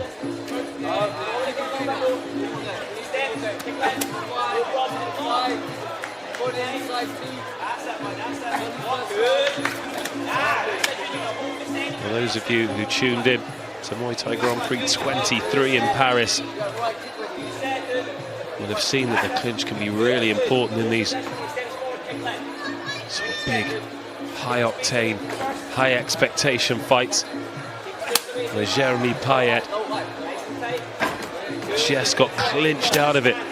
If it was a stand-up brawl, he'd have won quite simply, but it wasn't, and he got drawn into the clinch and he had no answer and ended up leaving with nothing. Good kicking from Pham on the outside here. Totti just getting a measure of that and leaning back. Tommy Young in the corner there, in Totti's corner, shouting instruction. Telling them to take the centre of the ring. Stay tight to Pham, but not to rush. Very composed in there.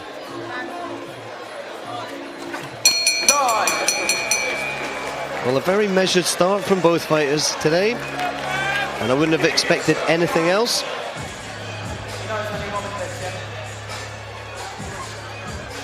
Again, we've got 5 rounds to get through. Nobody wants to make a mistake early.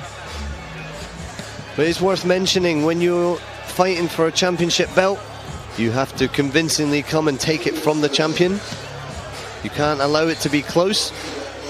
And so Brian Totti will step up through the gears, believe me. Again, just in that clinch there, we got a really good look at it. As soon as he was in, he was looking to be the man who initiated. Just got a couple of knees away before Michael Pham had the chance to set himself.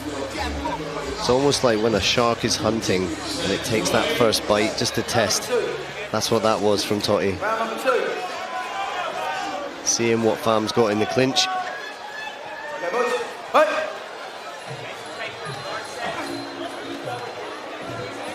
There's a little bit of marking on both of the inside thighs of Brian Totti. Pham again looks to work that left leg. And you mentioned his speed. It just comes out of nowhere, doesn't it? Yeah, he's lightning fast. He can whip his shin up around your neck in fractions of a second.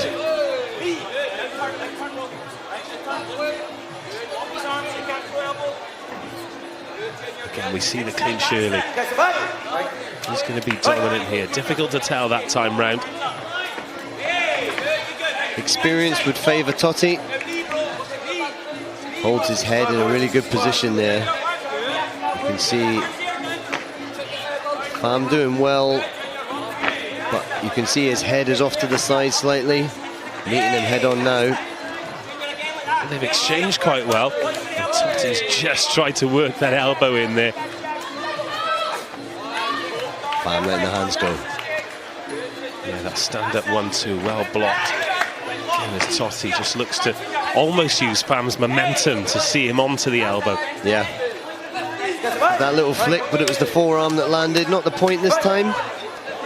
Don't underestimate how hard Michael Pham can punch. He's got really good boxing. I've had the displeasure of sparring with him, and that's horrible enough. I'd hate to feel him at full power in those smaller gloves. He's quite a bit bigger than you as well, Dave. All right. Well, no, I'm talking about fighting weights, you know. I'm not being unkind, you know me. He's a monster of a man. Well, he's in at 67 kilos, Michael Pham. He looks really good at the weight as well, doesn't he?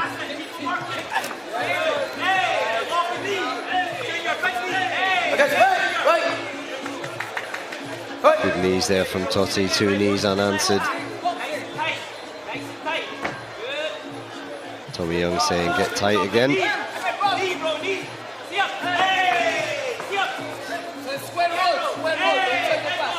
And if you watch the knees, the bigger scoring knees are the ones that go straight up the centre and in with the point of the knee, rather than the short knee up the side where it might be the side of your thigh that lands. Obviously much more effect when it's the point of the knee straight up the middle. Oh, there's a cut. A lot of blood on Michael Pham's chest. Referee's in the way of my view at the moment. Oh, it's from Totti's head. Michael Pham has landed a lovely right hand straight down the middle as well. But looking at that cut, that's an elbow. That hasn't been caused by a fist. I don't know if it was a clash of heads or an elbow. I didn't see it. Either way, it's pouring out, and Pham is looking to work that elbow into it as well, right in front of us. Yep. And the canvas is doused with blood as Brian Totti walks to the corner. And because of where it is above the eye, Could be dangerous. First blood to Pham. Cutsman going to work on that. There's quite a lot of blood coming out of that, but it looks like it's running down the side of his face, and not into his eyes. Let's hope it stays that way as we go to the replays now. Let's see if we can see what that was.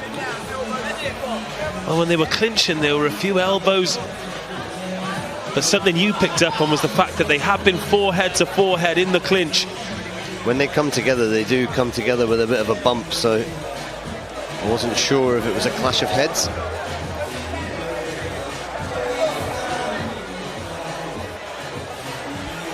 And it did come late in the round, so hopefully we'll get another look at it here. This looks to be it. Oh, lovely left uppercut elbow, that one there. Right looks to have on done it. the money. Great work from Pham. And Michael Pham. Looks to be up in the hairline. Yeah. Small but deep. And Michael Pham. Still the remnants of Brian Totti's blood around his neck and around his torso. But yeah, it was from short range. But that, we've talked about it tonight already. The technique of the elbow doesn't have to come in from far, but if you execute it well, that's how devastating it can be. Exactly that. We're in for a bloodbath already. And now composure, so important for Brian Totti here. If he goes rushing in, and Michael Pham could make light work of him.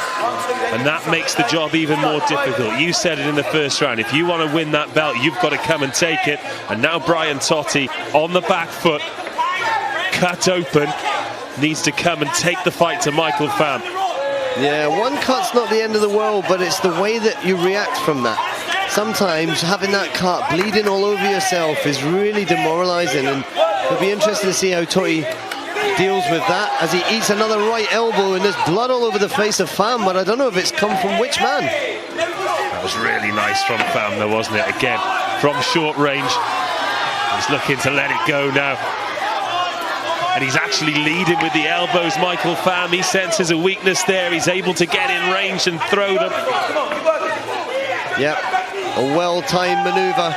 If the guy's coming in for the clinch and he's always trying to close the distance, pop the elbow in. Great work from Pham. As Totti's blood is all over his face now. It's all over both of their faces. Love it. It's like a scene from a horror film, and look at Pham's gloves as well. Proof that they're landing clean, because they've got, well, they're less of a brilliant white and more of a millennial pink. Another left uppercut elbow as he goes in. And Pham just popping that glove across it where the cut is. Perfectly legal. Glove in the face. Pham looks up at the time. 1 minute to go. Totti comes forward. Well, he's always going to, is he? I don't think he's going to die wondering tonight.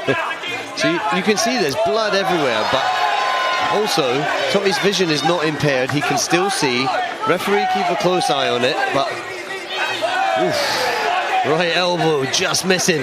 Totti shakes his head no. Totti actually came with a nice elbow himself. More of a forearm, but landed right on the temple. And again, they both stayed within range. Just asking to get tagged. From Pham, looking to line up that big right hand, and Totti just keeping him at bay with the kick. He threw that from the changing room.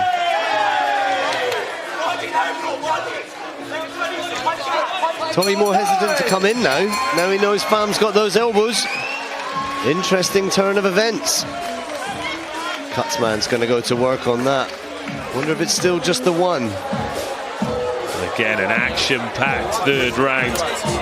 We expected this one to grow and grow exactly as it has done.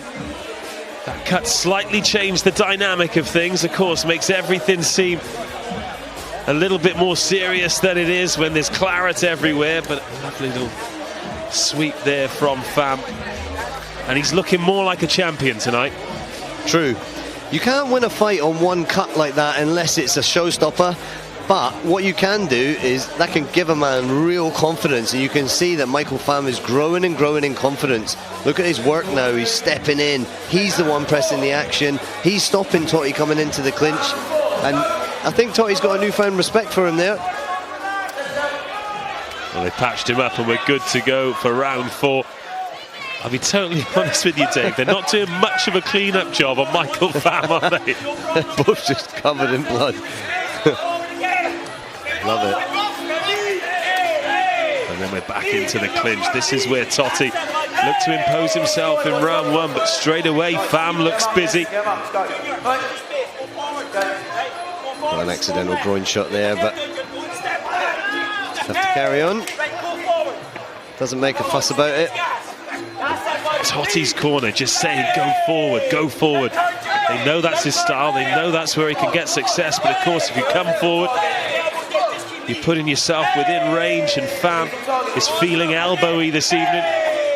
Yeah, he's timing those shots well. As Totti comes in, you're using the opponent's momentum to put extra power into that elbow.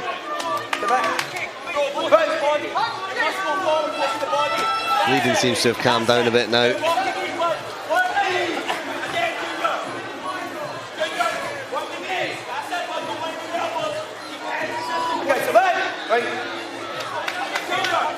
Right, now conditioning's going to take its toll. Round 4, 2 minutes, just under 2 minutes to go. 5 minutes left in the entire fight. It's a nice knee up the middle there from Totti in this clinch exchange. And again,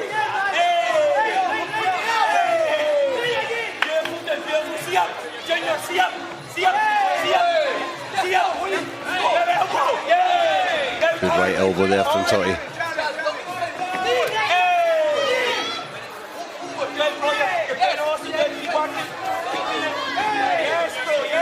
if you are watching the sport for the first time, that clinch exchange there might have seemed like it had calmed down a little bit, but that is exhausting, isn't it? That is lung-burning stuff. Absolutely.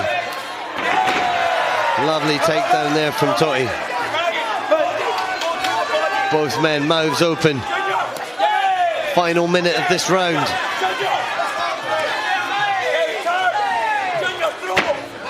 Trip from Totti. And there's still 45 seconds to go, but this has probably been Totti's best round of the fight so far. Yeah, some really good knees from the Scotsman.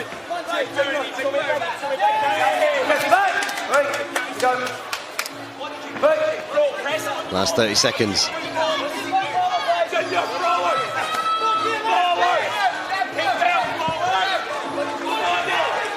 Totti dominating the centre of the ring here. A bit more hesitant to come in though in these later rounds.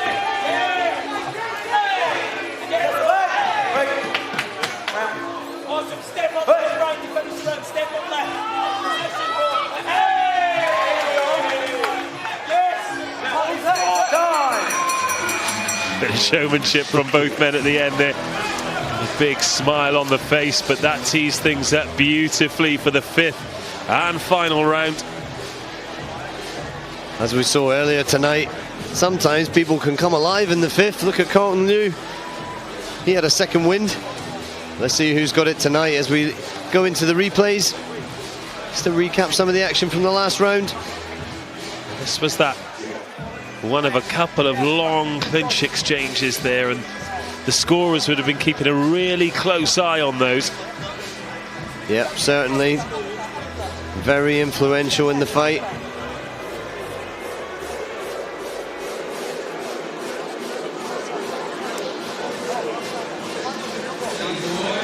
When it comes to the stand-up boxing, Pham looks like he could really excel at that, doesn't he? Yeah, he's got good hands. Heavy hands. We've seen him put people to sleep with them in the past here at the Muay Thai Grand Prix. 5th and final round here. Big round required. Seems a long time ago since that sweet uppercut elbow cut Brian Totti open. Now they've got 3 minutes to really make an impression. Pham, the Muay Thai Grand Prix welterweight European champion, and Totti going to take that belt off him. Both men were confident before. Well-timed trip there from Totti.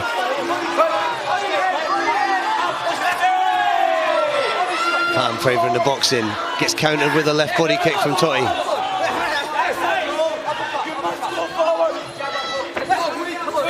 Smart work from Totti. just walks forward but covers up. Knows the shots are coming upstairs and wants the clinch. Feels as though that's an area he can really dominate as Fan backs him up onto the ropes. Totti's always been strong in the clinch. Favoured it as a real favourite. As the blood pours from his head here. Well, they're right in front of us now. We can really see the cut's quite deep. They've done well to stem the blood flow, really. Just starts to trickle down once again. But his eyebrow's doing its job. Kick for kick here in the end. Again, lovely knees and a trip from Totti. Tommy Young saying walk forward and left knee. Step in with the left. That one there. Straight up the middle. You can just see the intent from Totti, can't you? He covers the head up so he can't take another one of those elbows and just gets the clinch in. Yeah, he's got strong knees, the Scotsman. Always aiming the point of the knee up the middle there. Folding his man down as they're covered in his blood.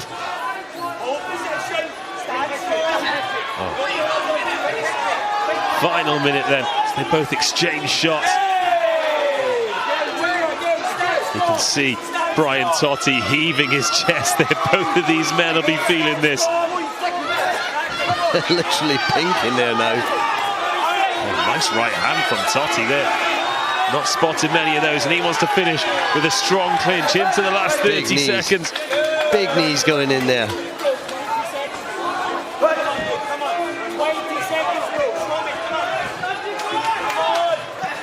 Well, call this one. Oof. Spinning elbow from Fan there. Totti had the hands up ready, thankfully for him, because that's the kind of shot that can be curtains as Totti goes to the body and Fan tries to lead in with that elbow once more. Bell goes for the final time. And Totti gestures round the waist. He thinks he's done enough. As his dad picks him up.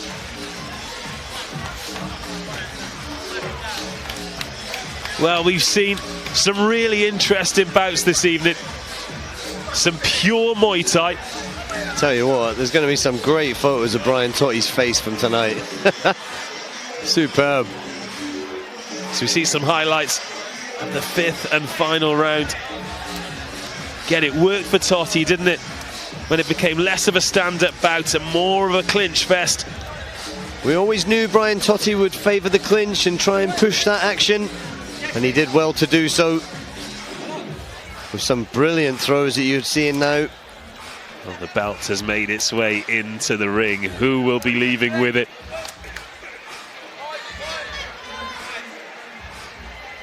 Quite a tentative atmosphere here inside the arena as well.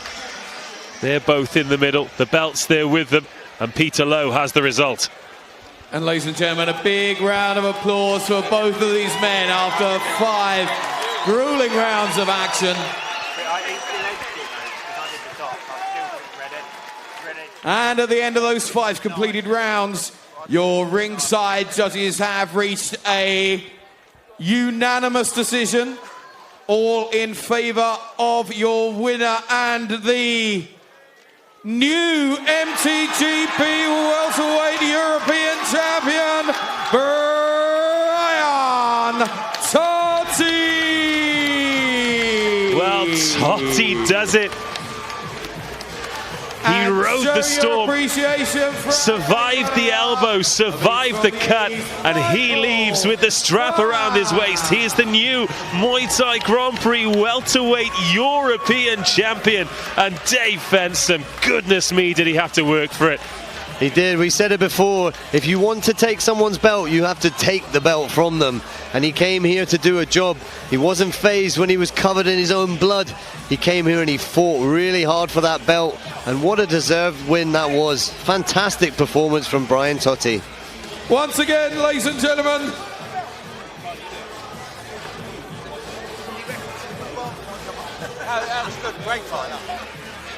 well, we're now counting down to the moment where he gets the belt around the waist. That's the moment.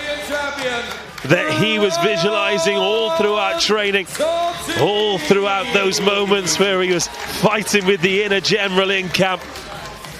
And huge congratulations to Brian Totti. Well, you talked about the great photos that there'll be of him, none more so than that one with the belt around his waist. Congratulations, Brian Totti, the MTGP welterweight European champion.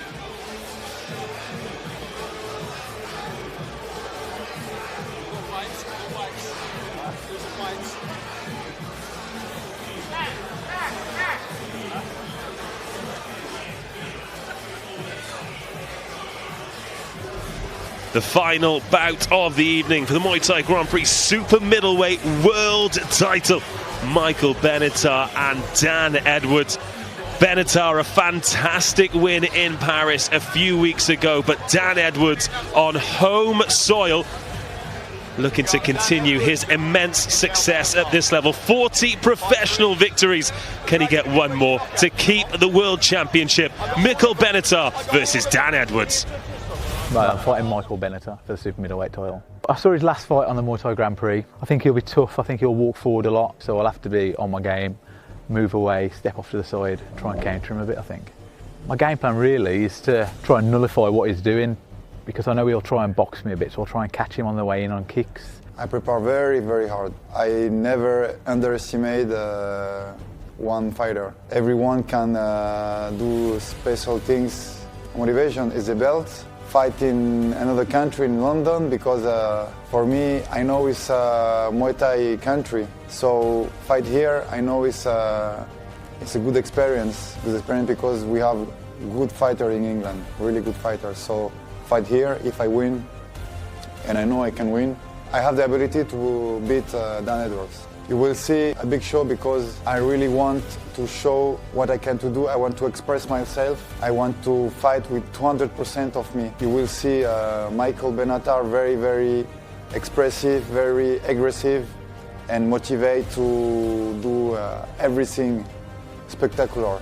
I'm very excited to get into the ring tomorrow. I haven't fought for 4 or 5 months, so I'm looking forward to getting in on a big stage as well, London O2. If he starts really fast, I might try and counter him on the way in and look for an early finish, but we'll just have to wait and see. It's a great opportunity again to be fighting on the Muay Thai Grand Prix, and I think I'll be the first person to be a 2-division weight champion as long as I win. I think I'm more hungry than him, because he have already the belt. I know he have advantage, but I love that, you know, because it's more challenge. For real. It's strange, but it's like that.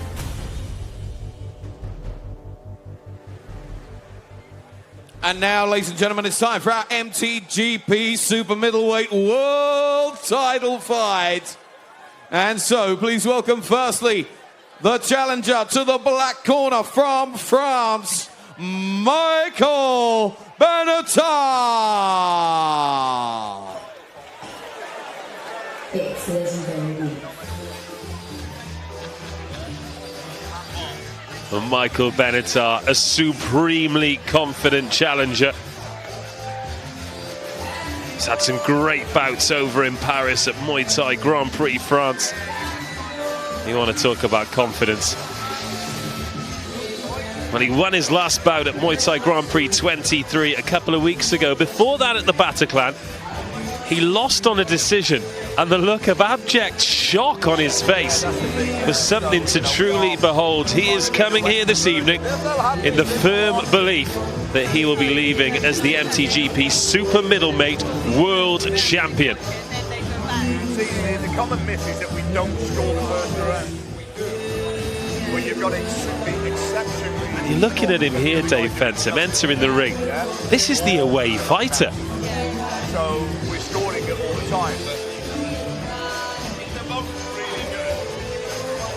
126 of his bouts, lost 6, 34 years of age, but looks as fresh as you like.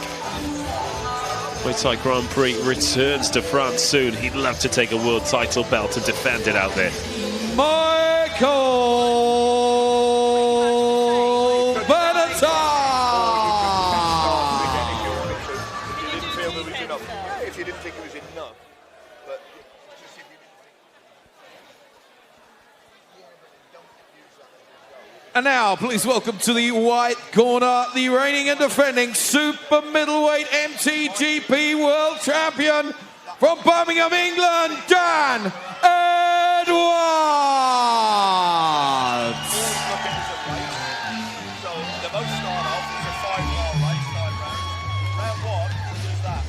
And now the champion. 40 victories.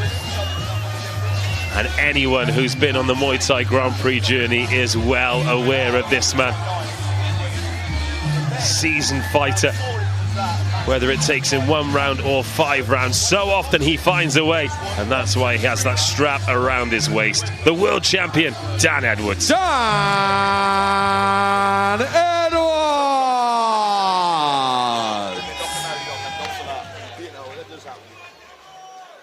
And ladies and gentlemen, this bout will be for the MTGP Super Middleweight World Title. And it will be contested over 5 3-minute rounds. Introducing to you firstly, fighting out of the black corner. At yesterday's weigh-in, he scaled 76.4 kilos. He's from the beautiful country of France. Please welcome Michael Benatar.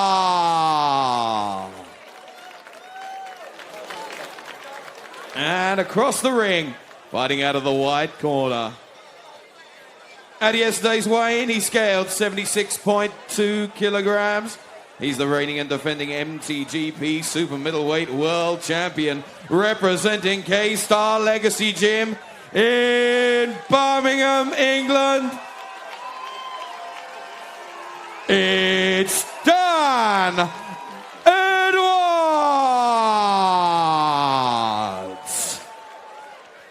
Okay, final center of the ring. Both understand the rules of fight, man. The full Muay Thai rules. Okay, you both know everything. And if a knockdown, make sure you go neutral corner. I will not begin to count you say. Touch gloves. Catch your corners, please. Well, here we go, the main event. And what a way to finish proceedings here. Muay Thai Grand Prix 24, the world title. The super middleweight strap up for grabs, and 2 top-rate fighters. Michael Benatar, quite the showman, a real striker. But Dan Edwards, incredible competitor, Dave Fenson. Yeah, seasoned professional. He's been around the block and back again. Been in the ring and shared it with some of Thailand's best. Frenchman has a big height advantage on him tonight. I don't think that will faze Dan Edwards one bit. Again, we've got 5 3-minute rounds. 76.4 kilos these guys matched at for this vacant super middleweight world title.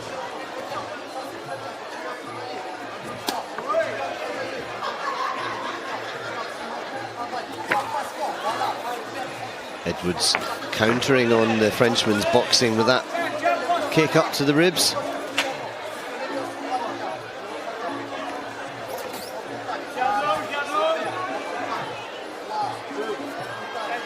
Again, very often the first of these 5 rounders, it's a little bit like trying to get the engine started, isn't it? Where you get the big crank and you start to slowly turn it. Well, the thing is, in Thailand, you don't generally hit pads to warm up before a fight. In Thailand, you just get an oil massage, you have a stretch, you shadow box a little bit, and then you get in and fight. So the first round is almost your warm-up and your stretch and your loosen off. You find your distance, you get your timing, and you start stepping up through the gears. And you're supposed to finish strongest at the end. To somebody who hasn't been in there, I'm sure the bit before you get in and fight sounds lovely. I've had more relaxing massages. And Edwards there, nice lead right, but gets tagged on the counter by Benatar. Oh, massive left hand, and that rocks Benatar, and Dan Edwards comes pouring forward. Almost launches him through the referee there. That left hook landed right on the jaw. He works the right hand to the body and then the left hook high. Well, he's seen a weakness now, Dan Edwards. Can he make it stick? He looks to get through with the elbow, and I've just looked at Benatar. He's not 100% upstairs at the moment. No, he's a bit shaky. Referee keeping a very close eye on him there. Look, he gets tagged again. Then leads with the elbow himself as Edwards drops one. Perfectly legal, full Muay Thai rules. Elbow over the top like that. Referee, saw the referee when he did split them, put his hand, cupped it round the back of the head just to make sure there were no loose flying shots. Great refereeing from Jesse Saunders there. See swelling under the right eye of Benatar. That is exactly where that shot landed from Edwards. Beautiful shot, heavy hands. It's the accuracy of Edwards. What a great opening round for him. That's going to have given him confidence there. And the Frenchman, a little wake-up call. Well, it's ironic that a wake-up call nearly puts you to sleep, but that is exactly what happened there. Dan Edwards just got his range, but when he did land that shot, it crunched through Benatar. Yeah, that's going to edge Edwards ahead so far. It's a display of dominance. There's the left hook. Very long, sweeping left hook. Steps in, there you go. Boom, on the jaw. Covers up.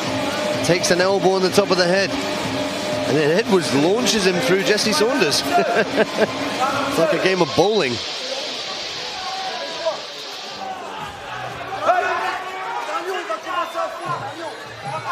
Here we go for round two. Well, Benatar needs his wits about him now. This is where you see the professionalism. At lower level, the guys might rush in and try and go crazy, but Edwards is back to the game plan. And he knows he can hurt him now, doesn't he? But that old adage in the fight game, be wary of a wounded animal. Benatar probably knows going 5 rounds is going to be a struggle now, so he may try and stop it himself. It seems exactly that. He seems to be rushing it a little bit, but that's where you make mistakes. And that's where Dan Edwards is like a hungry hyena just waiting for that prey to fatigue, and then he's going to pounce. Watch for the elbow. Here it comes, right elbow. Benatar doing well, keeping his left arm across and tying the right arm up of Dan Edwards so he doesn't eat the elbow. And you can see him almost like a coiled spring there, waiting to put everything into that as Benatar finds a nice right hand through the guard himself.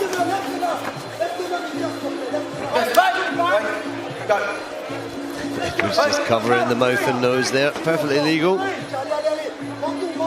Pushing the face away. Left hand lands. Not quite on the mark, but beautiful trip there. Referee almost gets kicked in the head.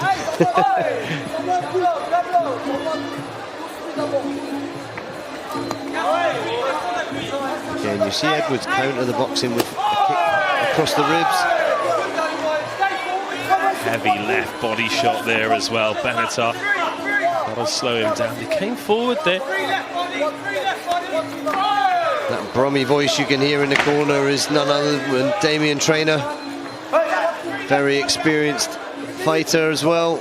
Seen some absolute wars with him and Andy Housen over the years, and wealth of experience. Really exciting fighter to watch himself.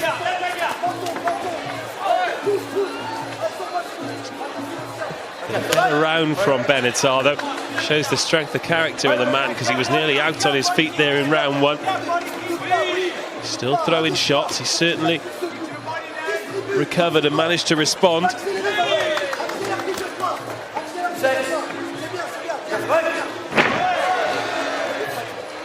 I was going to say good block from the Frenchman, but his legs were too close, and Edwards had his measure and took the lead leg out, the standing leg out.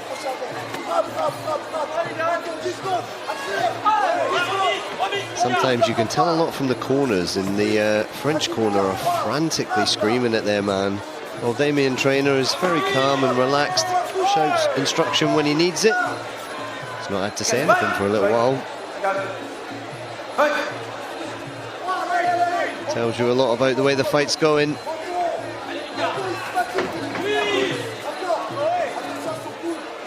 generally that the corner must be happy. Yeah, I've just glanced over there. I don't think I've ever seen such a relaxed corner. Just sat there enjoying the best seats in the house. Nice body kick from Edwards.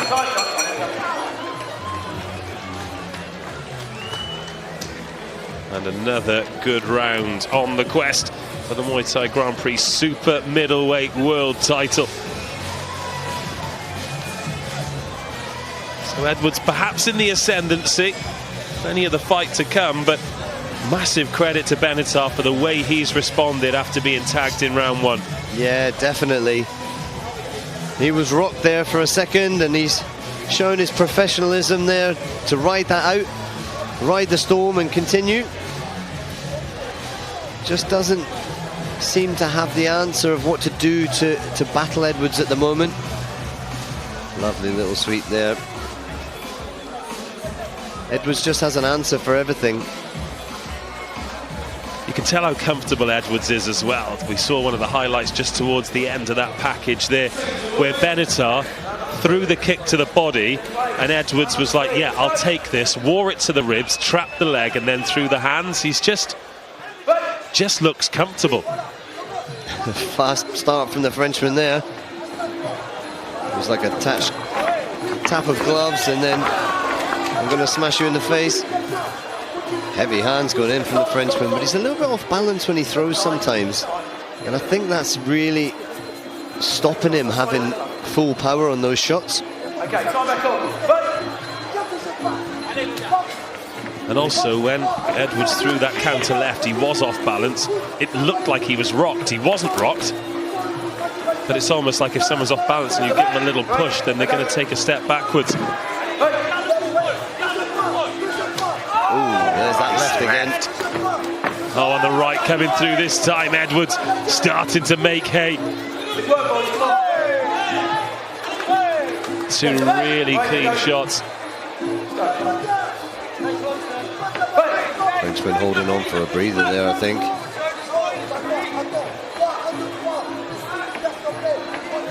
Edwards stalking again.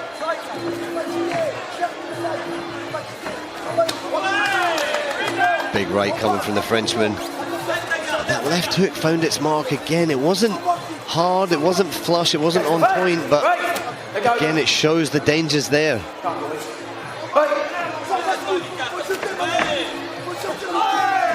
Over the top. Nice clinch there, Edwards getting the head in.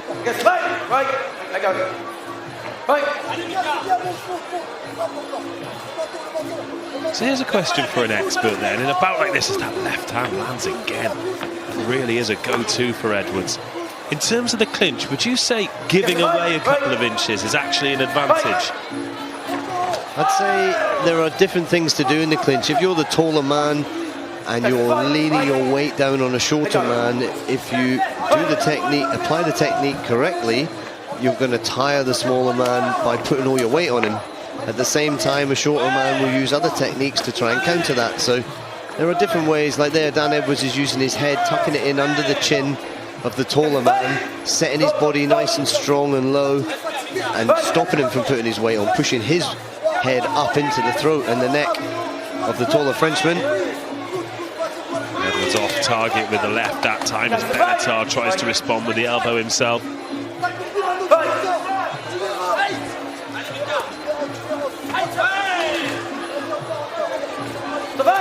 Edwards takes the back. Good score as well in Muay Thai.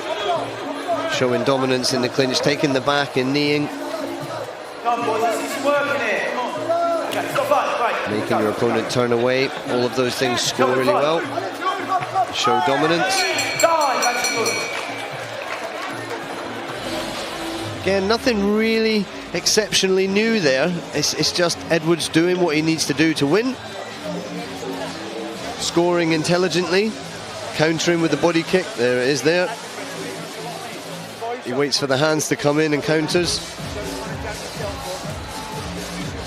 There's that left hook again, finding its mark. Straight punches, more accurate from Edwards.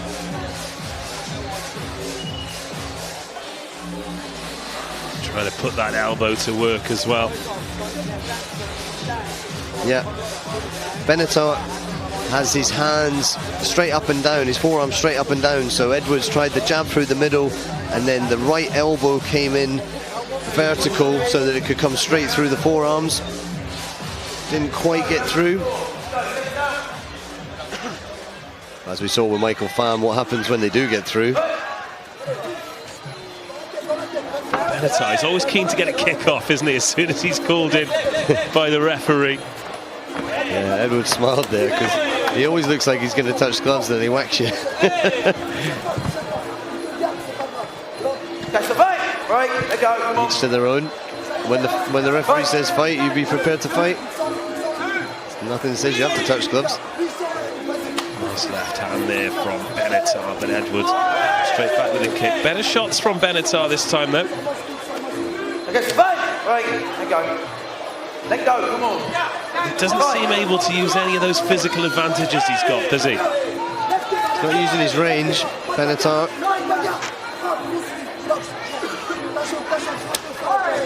You need to straighten his hands out a bit. Pop that jab straight down the middle. Right hand was a little bit better, but gets his back taken again. Let go, come on. Again, Edwards a pro there. Just walks forward, doesn't end up stuck on the ropes as the referee's breaking them. Make sure he takes the centre of the ring. It's all about position. The referee not giving them a second in this clinch either. As soon as they stop working, he's in there splitting him up.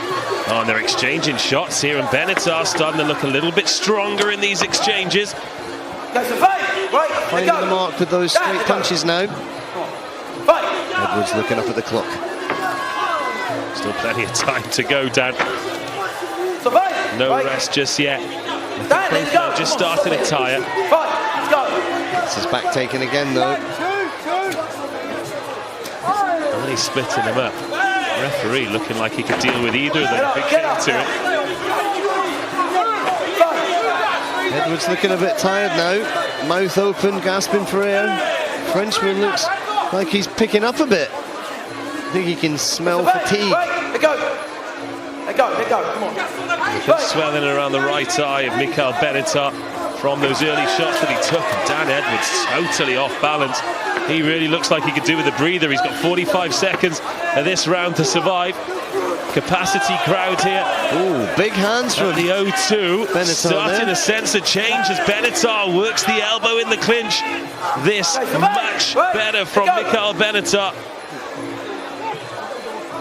Dan Edwards right over the top of us here. You can hear him breathing as he wears another right hand around the corner. Mikhail Benatar turning the screw. Edwards. Well, I didn't see this happening.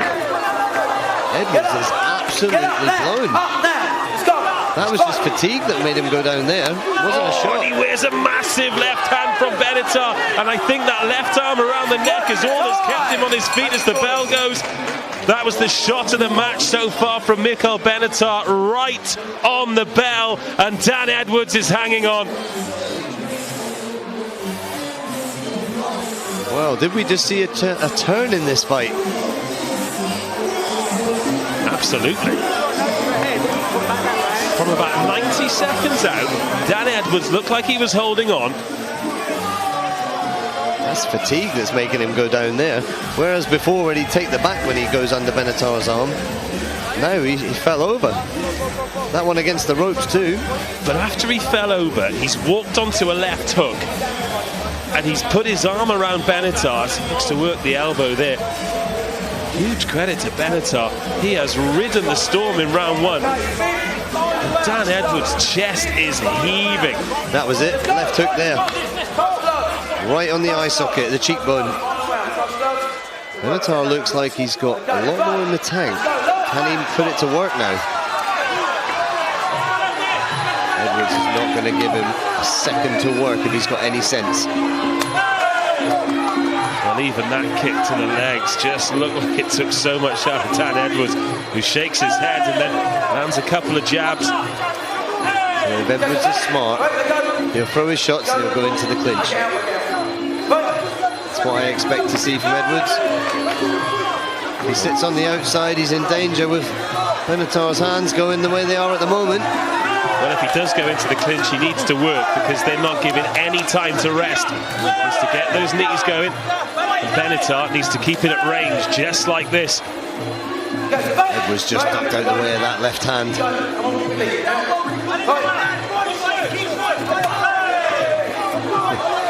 Little kick to the butt. And he is holding on, is Dan Edwards. Even that attempted head kick there almost just rested his foot on Benatar's shoulder. That left hook, but it doesn't have any sting in it anymore. Bearing in mind that's the same shot that dropped Benatar in round one. Benatar's letting those hands go. He's just not quite finding his mark yet. I think he needs to realise he's got time. He's got about 90 seconds to go. And I think one clean one would do for Edwards. There you go, taking the back again. Come on.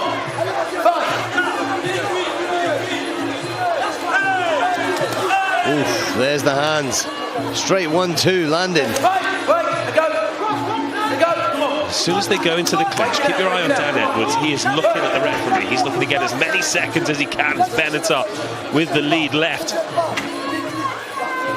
Edwards, I say he's empty in the tank. I think the tank is already empty. He's running on fumes and he's wearing elbows here. Yeah, but none of that is really scoring big. Benatar looking like he's tooting the horn on a 10-ton lorry. It's not fight-winning stuff, though. If he wants to be the champion, he needs to really work. Keeps getting his back taken. Shows weakness. Shows strength with Dan Edwards. That move. Needs to let his hands go. Glances up at the clock, Edwards, and his corner say 30 seconds. Now they look a bit more agitated when they did in round two, where it looked like they were at the Chelsea Flower Show.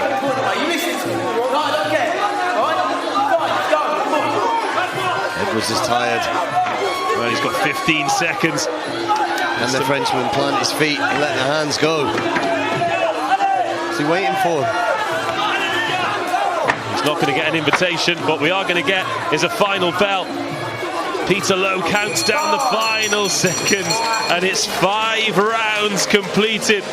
One of these men is going to leave as the Muay Thai Grand Prix super middleweight world champion, and they've left it in the hands of the judges.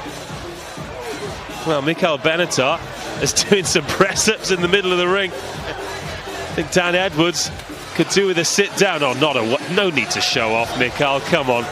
Unfortunately, press-ups don't win fights. But a fantastic competitor, Mikhail Benatar. Yeah, great work. Great fight as well. Swinging one way, then another, and we saw a great array of techniques.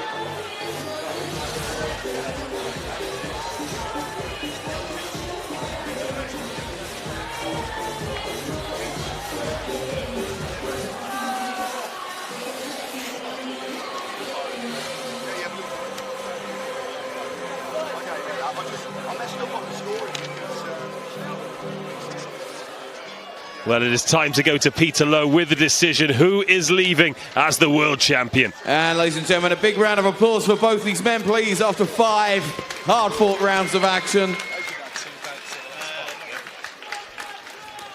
And at the end of those 5 title rounds, your ringside judges have reached a split decision in favour of your winner, fighting out of the black corner from France, the new MTGP Super Middleweight World Champion, Mikhail Benatar is the world champion. The Super Middleweight belt is returning to France, which is where Muay Thai Grand Prix will be next. The 28th of April, Muay Thai Grand Prix 25 will be returning to Paris. And beautiful, emotional scenes. A well-deserved victory, and we can see there exactly what it means to that man. Mikhail Benatar weathered the storm.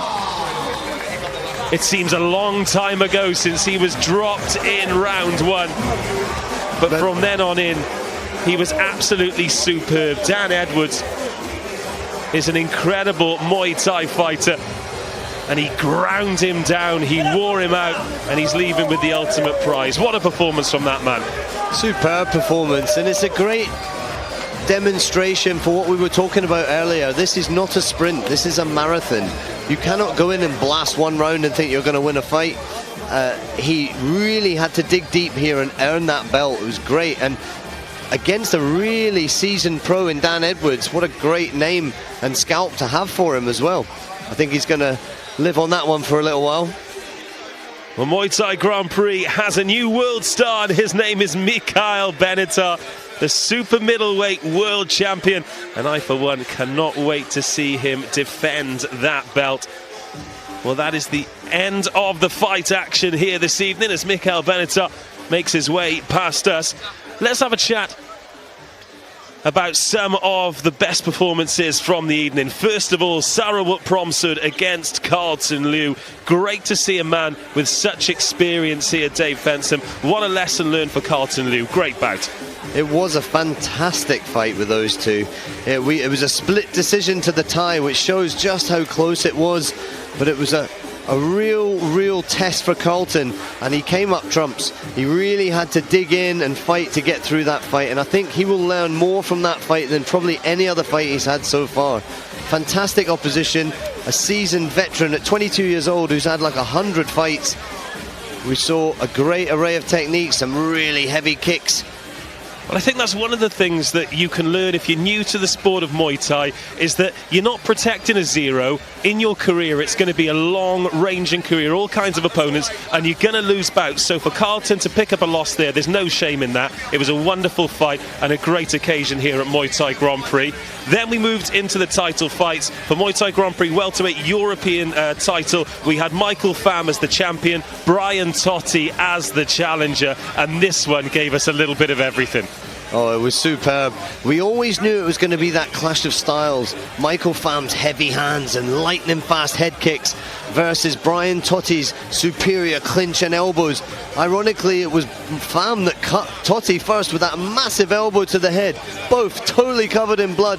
But Totti came through the victor at the end to take away that European title. Well, we can see the damage there for Brian Totti, but that is what he left with, the European welterweight title, and his next defence is one not to be missed. Speaking of not to be missed, you can join us for Muay Thai Grand Prix 25 on the 28th of April. We are back in Paris. From all of us here at the O2, we look forward to you next time. Bye-bye.